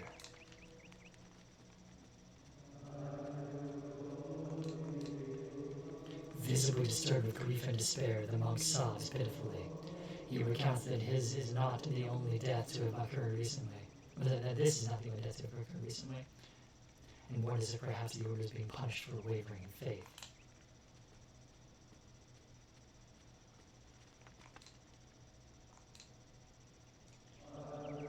Hang on a second. I'm going to read what else is going on here. The monk cordially greets Anthony. However, he brings grave news of the loss of one of his order, who fell from the tower to his death. His tone is guarded, leaving Anthony wondering if indeed this is the truth.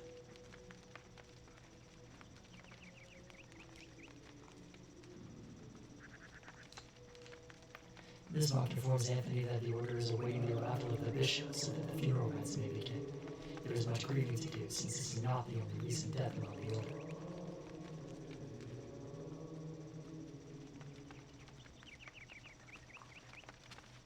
Anything else back here? No? Okay.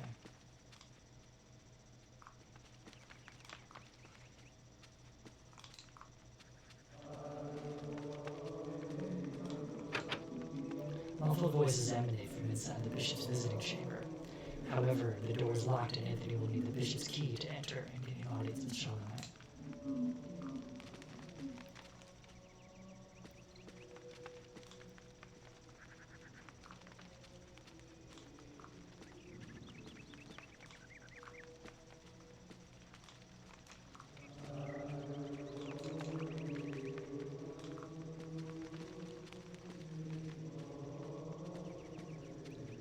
Alright, I guess we open the coffin.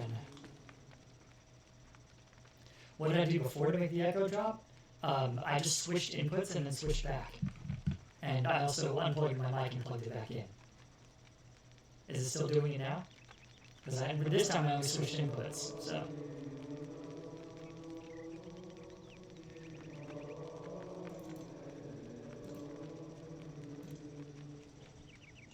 See, like, this will sound much worse. This is coming from my webcam instead. Alright. Alright.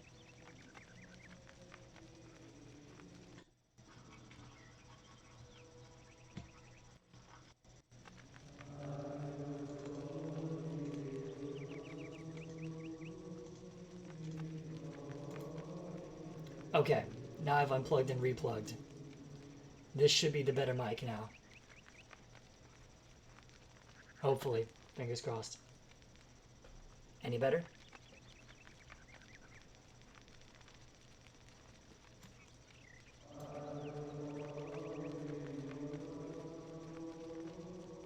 Yeah, no, it's just something I think with the mic cable. I don't know. Someday I'm going to have to buy a new microphone. But I've already gotten 11 years out of this one, so... Man, that's a trip to think about. Alright, open the casket. Oh my god, what is What it? happened? This devil's work. We should get out of here. You have proven what we have feared the most. This poor man has been the victim of great evil. Look how his body has been defiled, as if something has burst out from inside him. Here, take this for your protection. And find the bishop. He must be informed of this horrible discovery. Was he not in the visiting chambers? Scarmasax. Cool, man.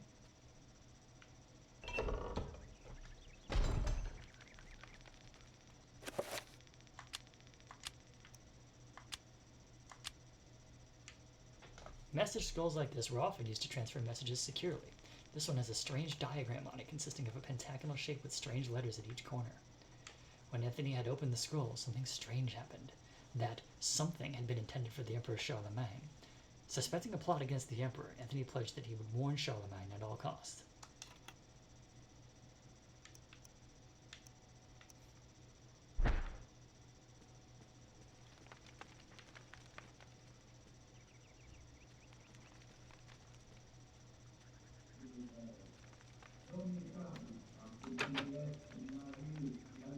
Still need the bishop's key to get in there, okay.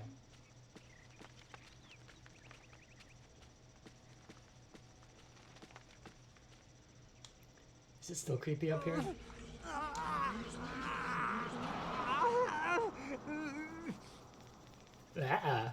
What happened?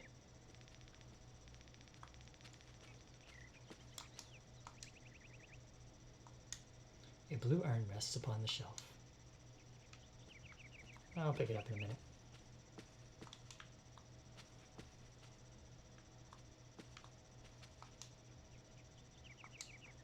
A mysterious gold medallion rests upon the desk.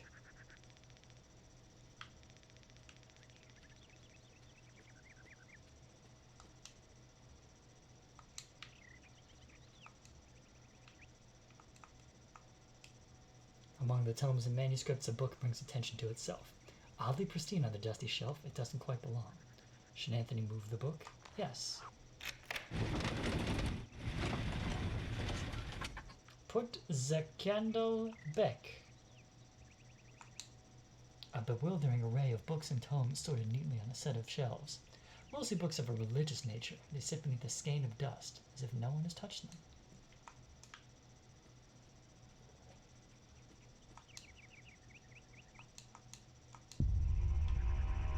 Alright, let's get the medallion and the urn. Ooh, Anthony has acquired a circle of power.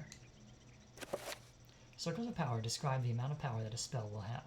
The more points within that circle, the stronger the spell will be. Spells are magical incantations that enhance a character's natural abilities. The spell list is an inventory of all spell information that has been acquired. It will allow the player to select which spells to cast, examine, or assign to convenient quick spell buttons. So I think this will allow you to experiment with rule combinations and discover new spells. Inventory of all components of spells you've acquired. Yes, indeed, much less creepy than the healing necklace so far. With this function, review current assignments. Okay, cool.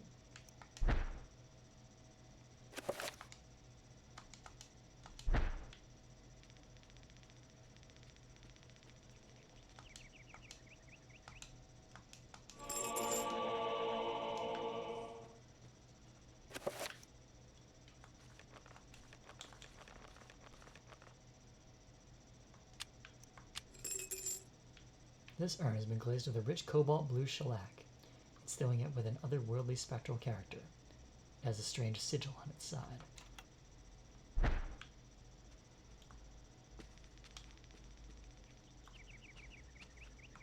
Down we go.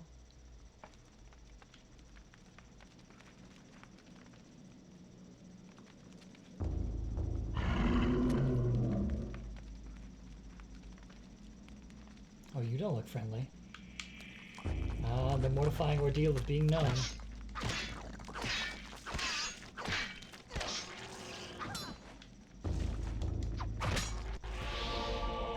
then he has found a magical rune. Runes are the key element in creating spells. By creating and combining runes in different ways, different spells can be created.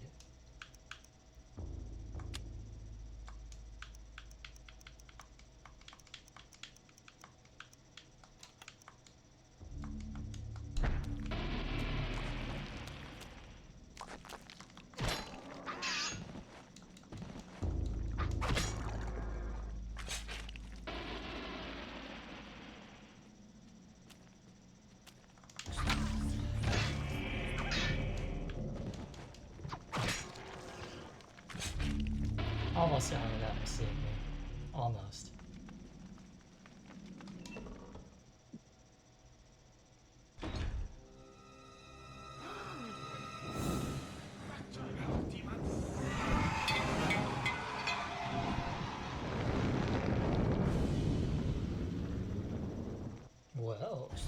Secret door.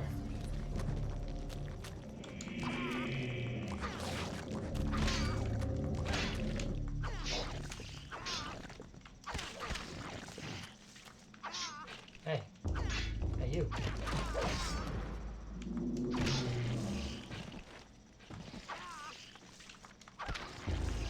There we go.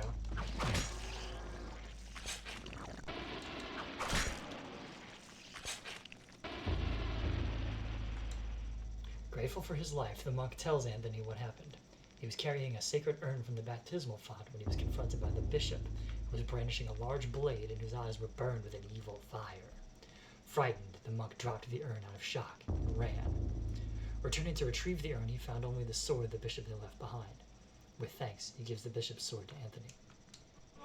Anthony has acquired a two-edged sword.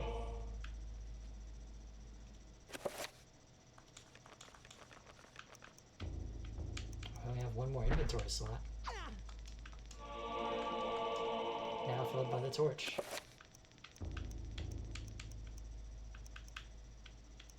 Or not? Oh, weird. The monk ambles around nervously, as if half expecting the demonic bishop to return at any moment.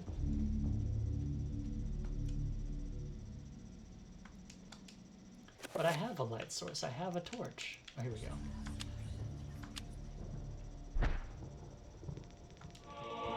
And then he has quite a piece of a broken green urn. Okay. Oh, I have more inventory slots than I thought. That's neat.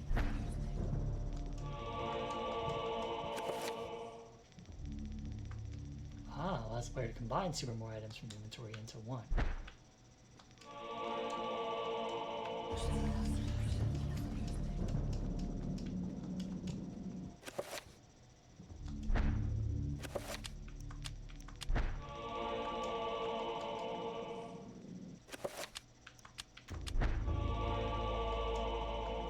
Anthony's assembled the broken green urn. Very good.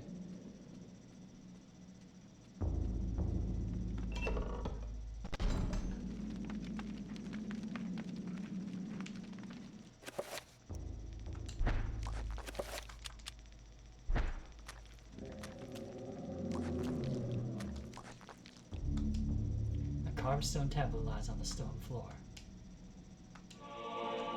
Anthony's acquired a magical codex. Runes cannot be understood without a codex. Without a codex, runes in your possession will remain a mystery.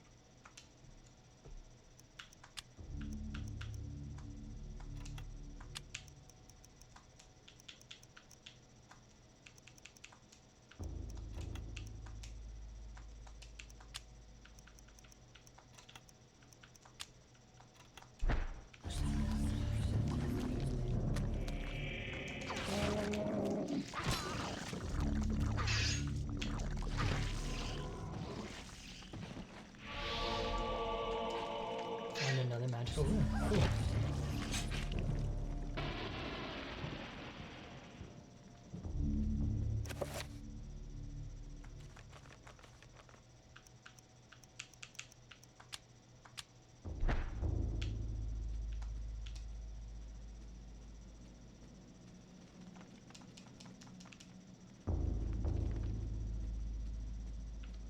Aha.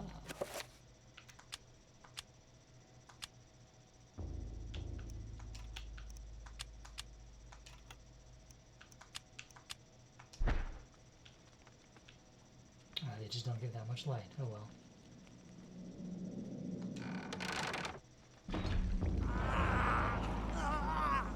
He seems to be advancing quite rapidly.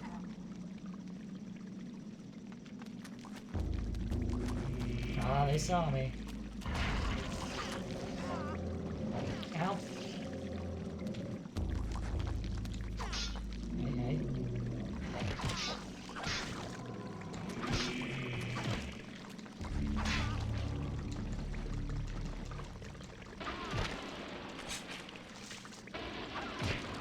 There wasn't even anything left of that one. Okay.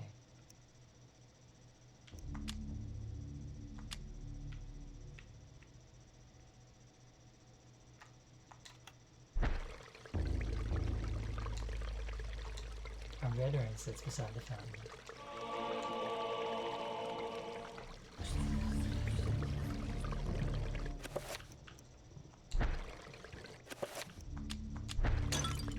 Oh, while fumbling around, the urn slips from Anthony's stiff fingers, dashing itself into fragments as it hits the floor. Anthony has picked up a broken blue urn and found a magical room. Interesting.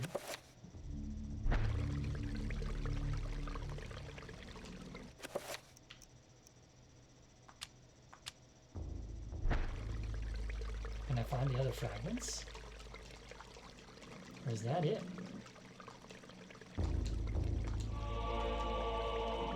Another magical codex found.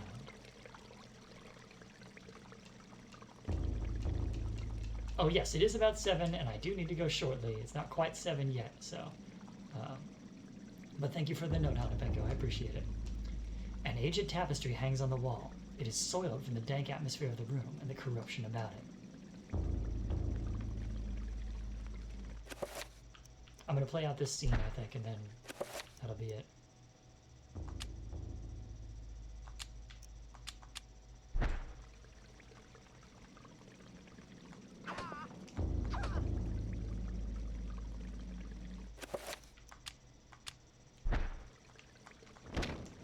There we go.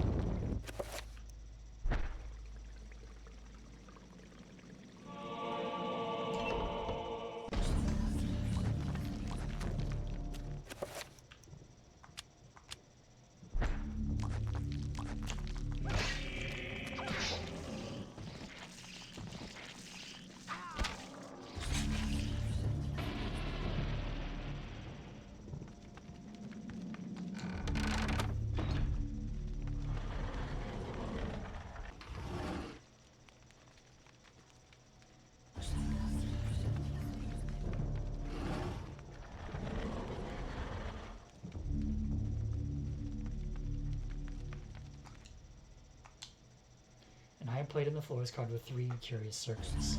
Giant splashes have marred its pockmarked and worn surface.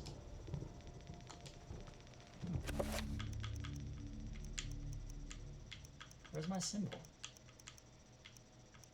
Hopefully.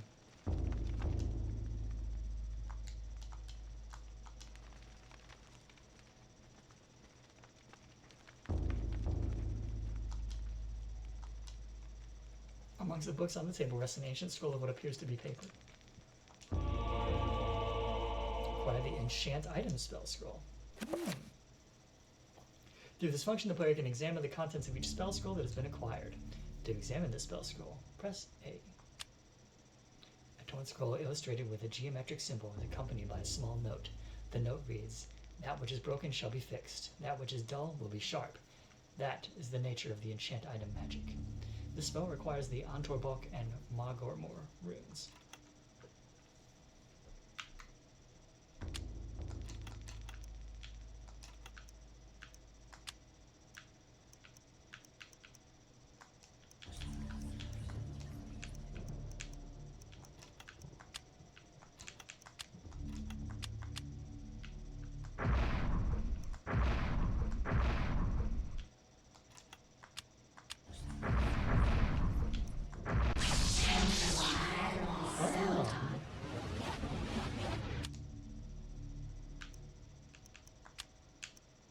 Enchant item. A sign.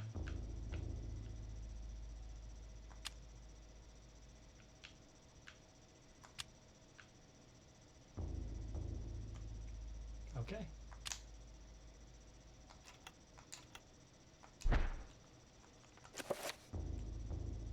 So that's item to enchant. Let's start with the green broken urn. Enter by This item has been repaired. This meter represents a character's magical energy. When a spell is cast, the level will get lower, unless you have a cheat on. This meter regenerates whenever the character is in motion.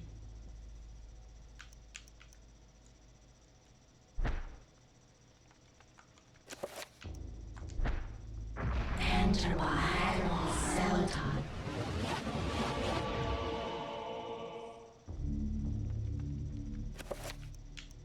Okay, those are back together. Pretty neat.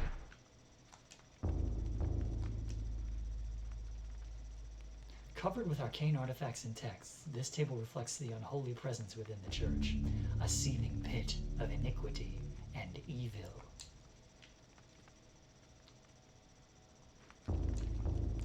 The bishop passed through this secret door. There has to be a way to get through it.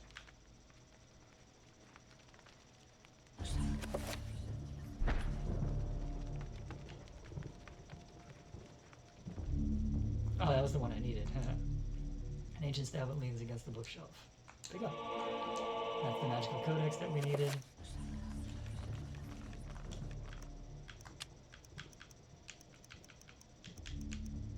Yep, now they're all successfully identified.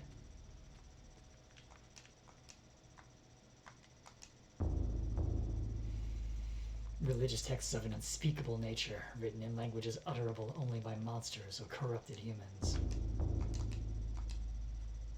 Cheery. Alright, let's go back to the font.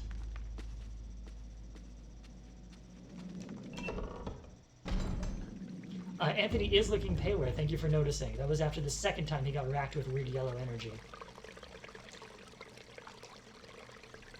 A disturbing rendition of a monster's devil. It is contorted into what appears to be a fountain. What sickly liquid is draining into this pool, trickling from the scum-encrusted spout?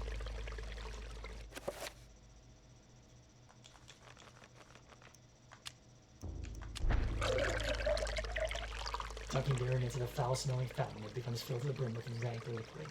It is a lot heavier now, and rife with fear toller. Yeah, this seems fine. Agreed. Now it's already filled.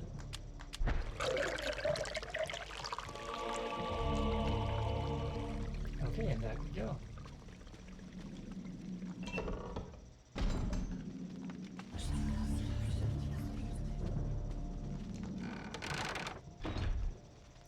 Yeah, definitely looking the worse for wear, as you can see.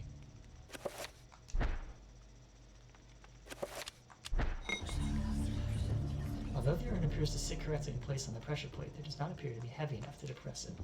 It's because it's not alone.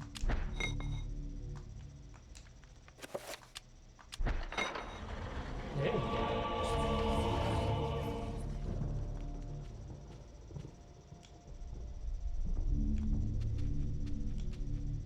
Oh, you know what I haven't done in a while is save. Hang on.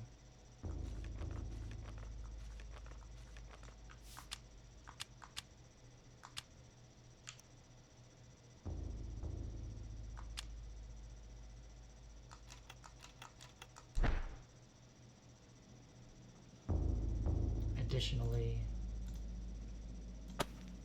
we throw this over here.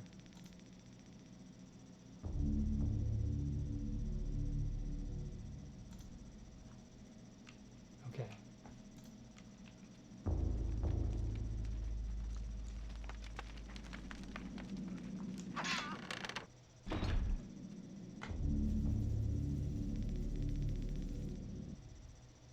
So, you have come to return my book. Very well then.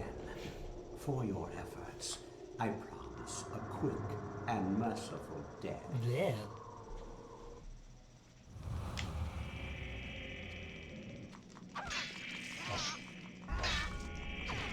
Ow.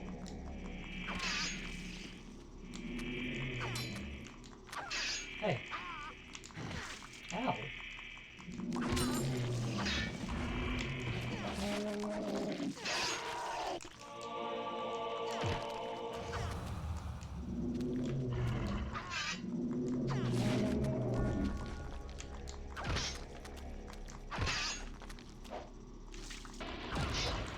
Oh, I didn't get my sanity back.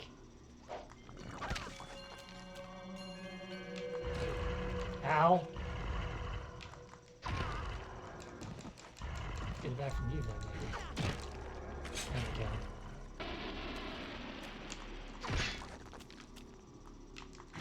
Did he heal?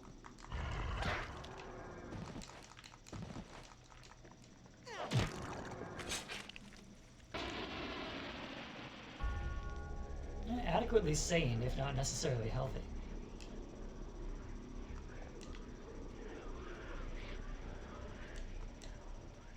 know what else is going on with any of this, but... A shrine to a god that bespeaks of an ancient evil that graced the earth before mankind walked its valleys.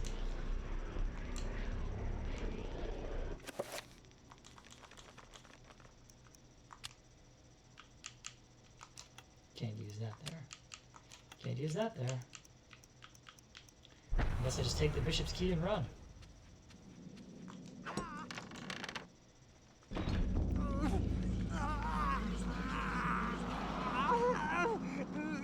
Yeah, no, it's getting worse. It's funny, as you were saying that, Hanapenko, it then got even worse. Ooh, he's getting stronger. Hey.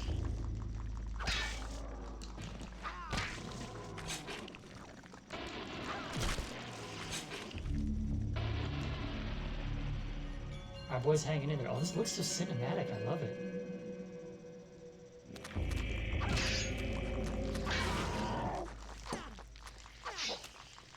Hey.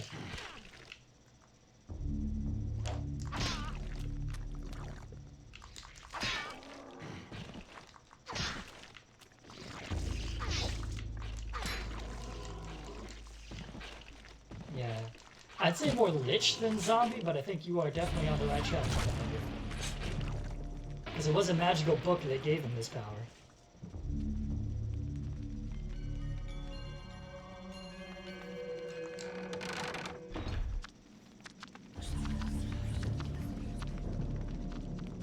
POV of a creepy thing. I don't like this at all.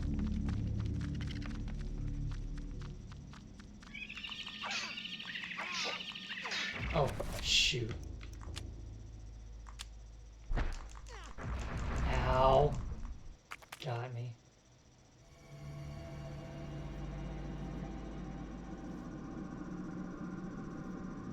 Oh, this seems poor. Where did I end up? The Trapper dimension sprawls in every direction.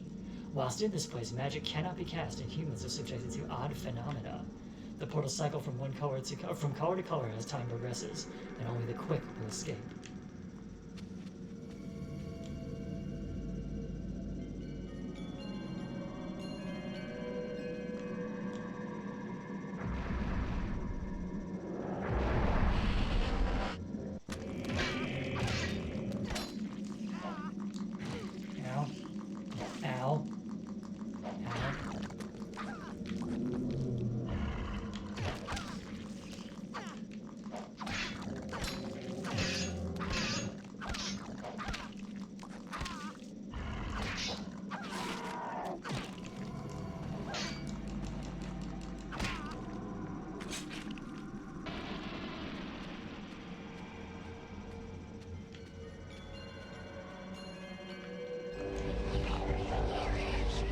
Goodness for that, I guess.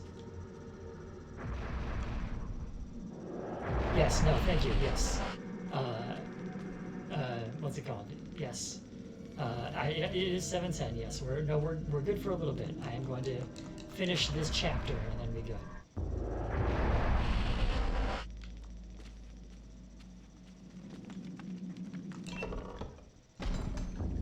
Trappers have no eyes but can sense around them very well. If Anthony can sneak past them, they won't be in any trouble.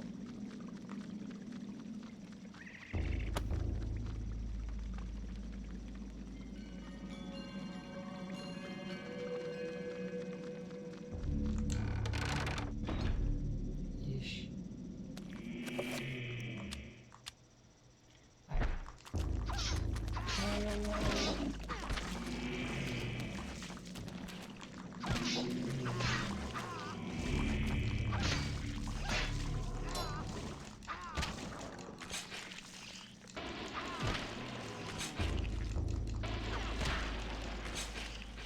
Our boy's getting good with that sword.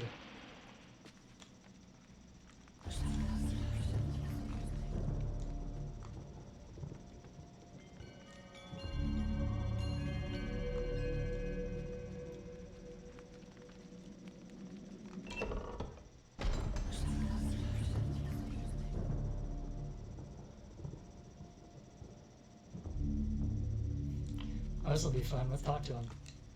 The monk ambles around nervously. Okay, that's same dialogue. I wanted him to be like, "Oh no, what happened to you?" Oh, it's getting worse still.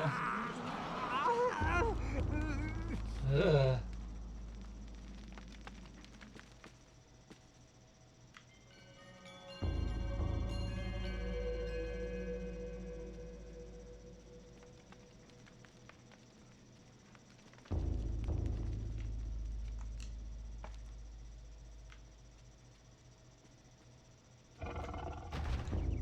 Uh-oh.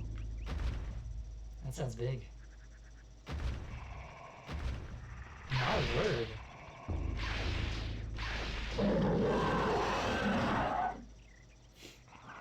Yeah, it's telling you just... Oh, I was going to tell you just run, but it looks like you can't. Okay.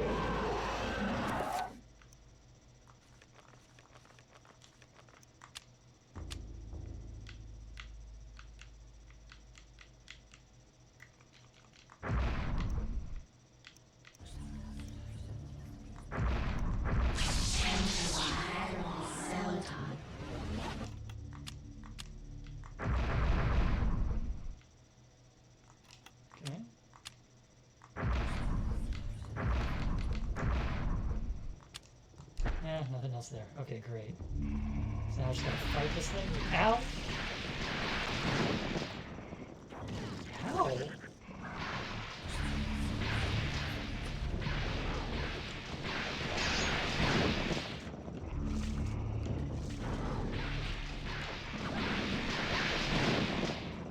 Ow.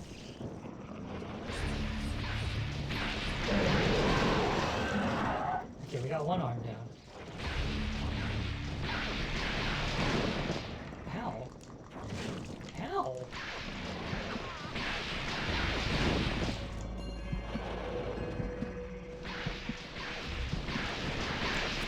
I don't think I have anything to heal with.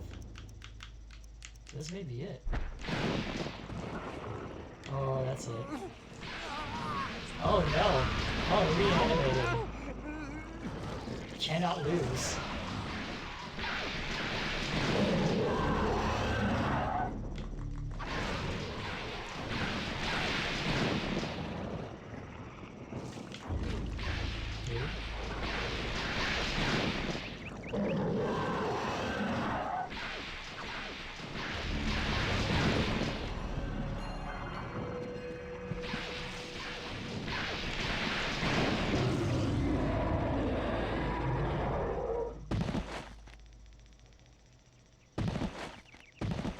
Yeah, that's a good question about the game.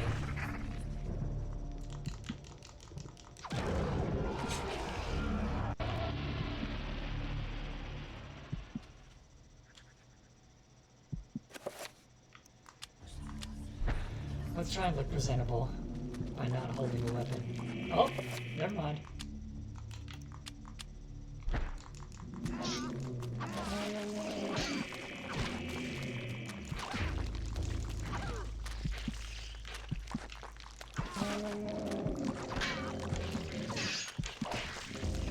Ow. Get up.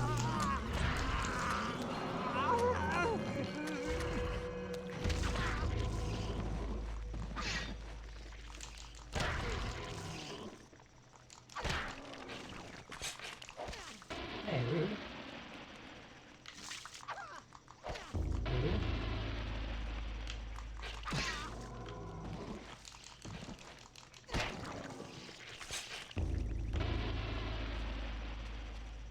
Well, at least I'm still wielding the sword they gave me, as opposed to the sword I found. So, you know it's me.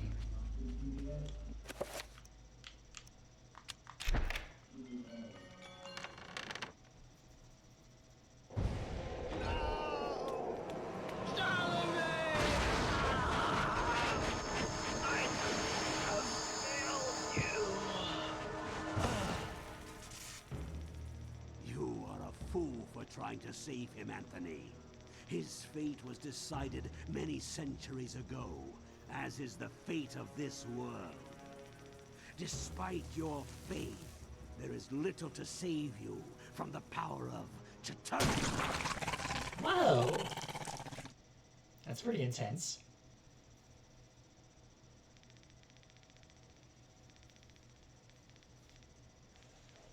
Chapter complete.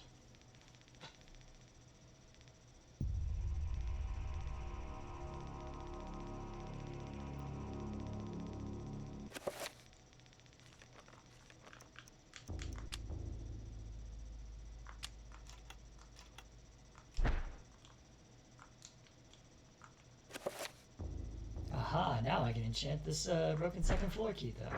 Enter by Celadon. Genius. Okay.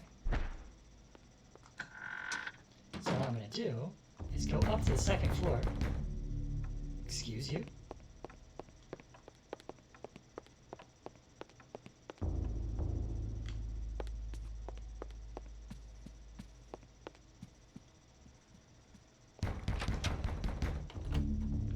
Wrong door.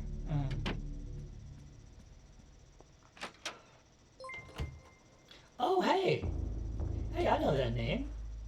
Hi, Miles Tig. What's going on? You are coming in just at the end here, unfortunately. I usually do 5 to 7 when I do Sunday Scaries.